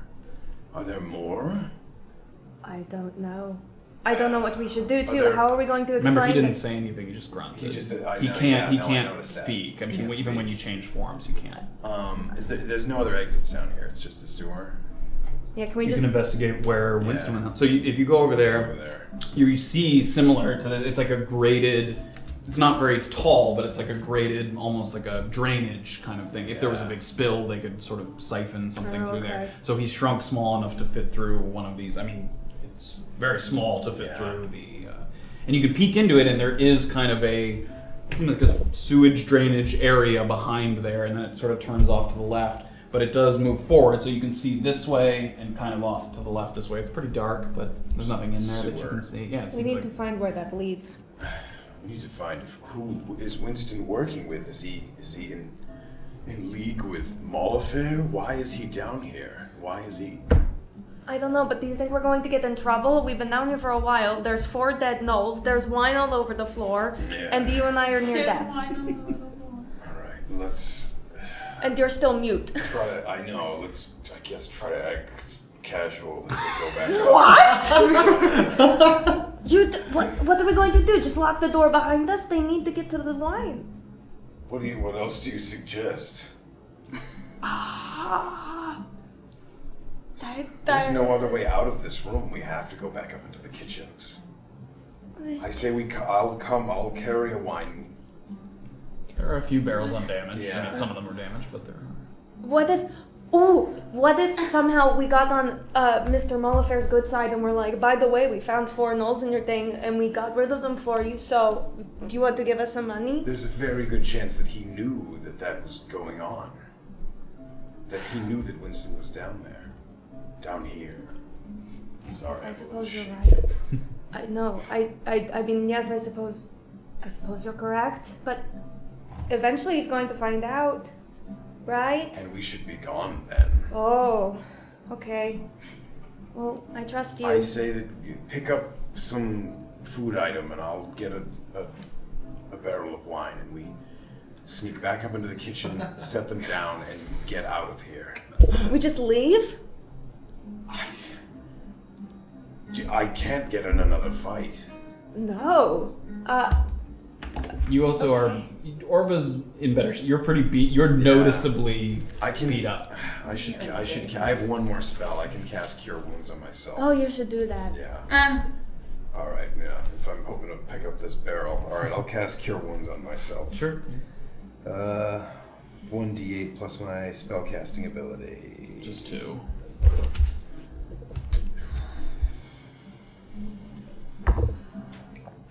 Nice, juicy piece. You take a moment and you sort of heal your wounds and you feel some of the cuts closing up, some of the bite marks are. So some of your clothes is still stained with some blood, but the wounds have sealed themselves up pretty nicely. But if someone looked at you, they could. There's blood on your I clothes. got in a fight. All right. Well. Can I just do one last quick scan of the other rooms just to see if there's any other like belongings or Sure. anything? Make one more investigation check with advantage because you're both. With advantage. 14, 17. 17. There's little trunks next to each of the cots, so presumably people who work here or whatever, and there's money in them. There's probably close to somewhere between 10 and 15 per cot, and there's 4 cots. Gold? Gold, yeah. Do we really want to steal from these people as well as make an absolute mess? Some of them could have been the gnolls. Kill some creatures down here. There's a couple other mundane items too. There's some tunics, some spare clothes and stuff. But the main of value that you can tell is I don't want These to. are lowly workers. I don't want to steal from the Steal from workers. them. I know. We've already forced them to spend time with the other 3 upstairs. We've already forced him. Do we try to? Are there empty barrels anywhere? Oh, can I carry you out in one? Oh no, I was putting the knolls in them. Oh. I don't know why. There's broken. Yeah, I mean, one of the barrels had come off and cracked, so the wine has spilled, and now it's empty. Okay, let me quickly reiterate what you want to do. You want us to just leave all of this here on the floor. We turn around, lock the door, put something in front of it or something. Are we going to be able to clean this up so that it doesn't look like anything happened? I don't know. I don't think so. Somebody's going to know. I don't know. As soon as someone else comes down here. But I feel like if we don't say something, they're going to think we're bad Say something people. to who? I don't know. Why would Mollefaire have somebody who's employing gnolls? He's a rich man. Who would you like to tell? The head chef? We can't go out into the hall and try to speak to Mollefaire. We would bring the attention of everyone here upon us. What about Armand? What about the Tiefling man? Where do you know where he is? No, I don't know. And with that, we'll move on. Cut to. So the 3 of you sort of some heavy breathing as gosh. you guys have been climbing up and down the suit of armor, and you find yourselves. Can I just throw a kick at the empty suit of armor and just kind of like take a look at it? Like, is there anything? Someone help me look at. Yeah, you mean I was you don't kicking even, it to there isn't see if much to it'll see. move Yeah. or anything. No, you kick it and it doesn't move, and one of the gauntlets that you kicked kind of rattles away, and you peek inside. It seems to be empty on the inside as far as. Someone help me look if we can see if any magic or what made this move in the first place. What was the point of all this? Can I like look at? Can I look at that? Yeah, make an Arcana check. Okay. Okay. While he's doing this, can I walk down the hall to the door? Sure, back towards the main door. Yeah. An 8. 8. Nothing about it. You've heard from your days at the Halls of Transmutation. You've heard of animated objects before, but you're unable to identify the source of it or anything like that. That's the only way out through that door. As far as you can see, yeah. And Was can the door I, you came down? Can the I stair. listen at the door to see? Make a perception check. We can get back out that door. 15. As far as you know. So you hear some light footsteps coming down. What do you hear? Christ. What do you hear? Fuck. Okay. What do you hear? Footsteps. Shut it. Oh no. And then can I try? Can I open the? I'm not gonna try to open it. I just want to know if I can open it. Do you know what I want to make a small check to see if it can open? Is it locked? It doesn't seem to be locked. You sort of lightly turn the knob, and it doesn't seem like it would stop you from going through. Do they sound like heavy footsteps? Light footsteps. Yeah, they don't sound. I'm gonna walk back down. I'm gonna sit on the couch and just cross my legs and wait. I'm gonna sit next to her. Okay. Well, if they're coming, should I just open the door for them? Sure. I'm just gonna. If they're coming, I'm just gonna open the door. And this armor that's on the floor, does he have a weapon? No, because he was just fist. just It was. bludgeoning? Yeah, Okay. he has 2 gauntlets, a chest plate, helmet, and a set of leg armor, boots. Okay. I'm gonna open the door. Okay, you open the door, and standing there, Tiefling man. I see you've met my pet, and that's where we're gonna end for this. No, wait. What's the tiefling man? Well, you don't recognize. Erland recognizes. Oh, that guy. It's Armand, but you it's you don't Armand. you haven't met him, so you. If don't anyone's on my immediately fucking shit recognize. list, swear to God. Oh my god, no, I don't want to. That's where we're gonna. Need end to get to my appointments. I don't have time for Again, this. that fight lasted literally a minute, Fine. 2 minutes maybe. So you're not you still got 20. What? Wait. What a night. Fine, Matt. Thank you all for joining us. Happy Father's Day. Father's Day. Nice Nicely done, everybody. And anything else to add before we... Next stream will be June 30th, so June go 30th. march in the Gay Pride Parade, and then tune into Oh, Twitch. yeah. Yeah, get ready for some International traffic. Pride. Pride Yeah, weekend. international. We should dress in rainbow. Do it. We'll talk about it. Great, thank you guys so much, and we'll see you next time if Anthony ya. doesn't make it up. Bye, guys. Thank you. Good night.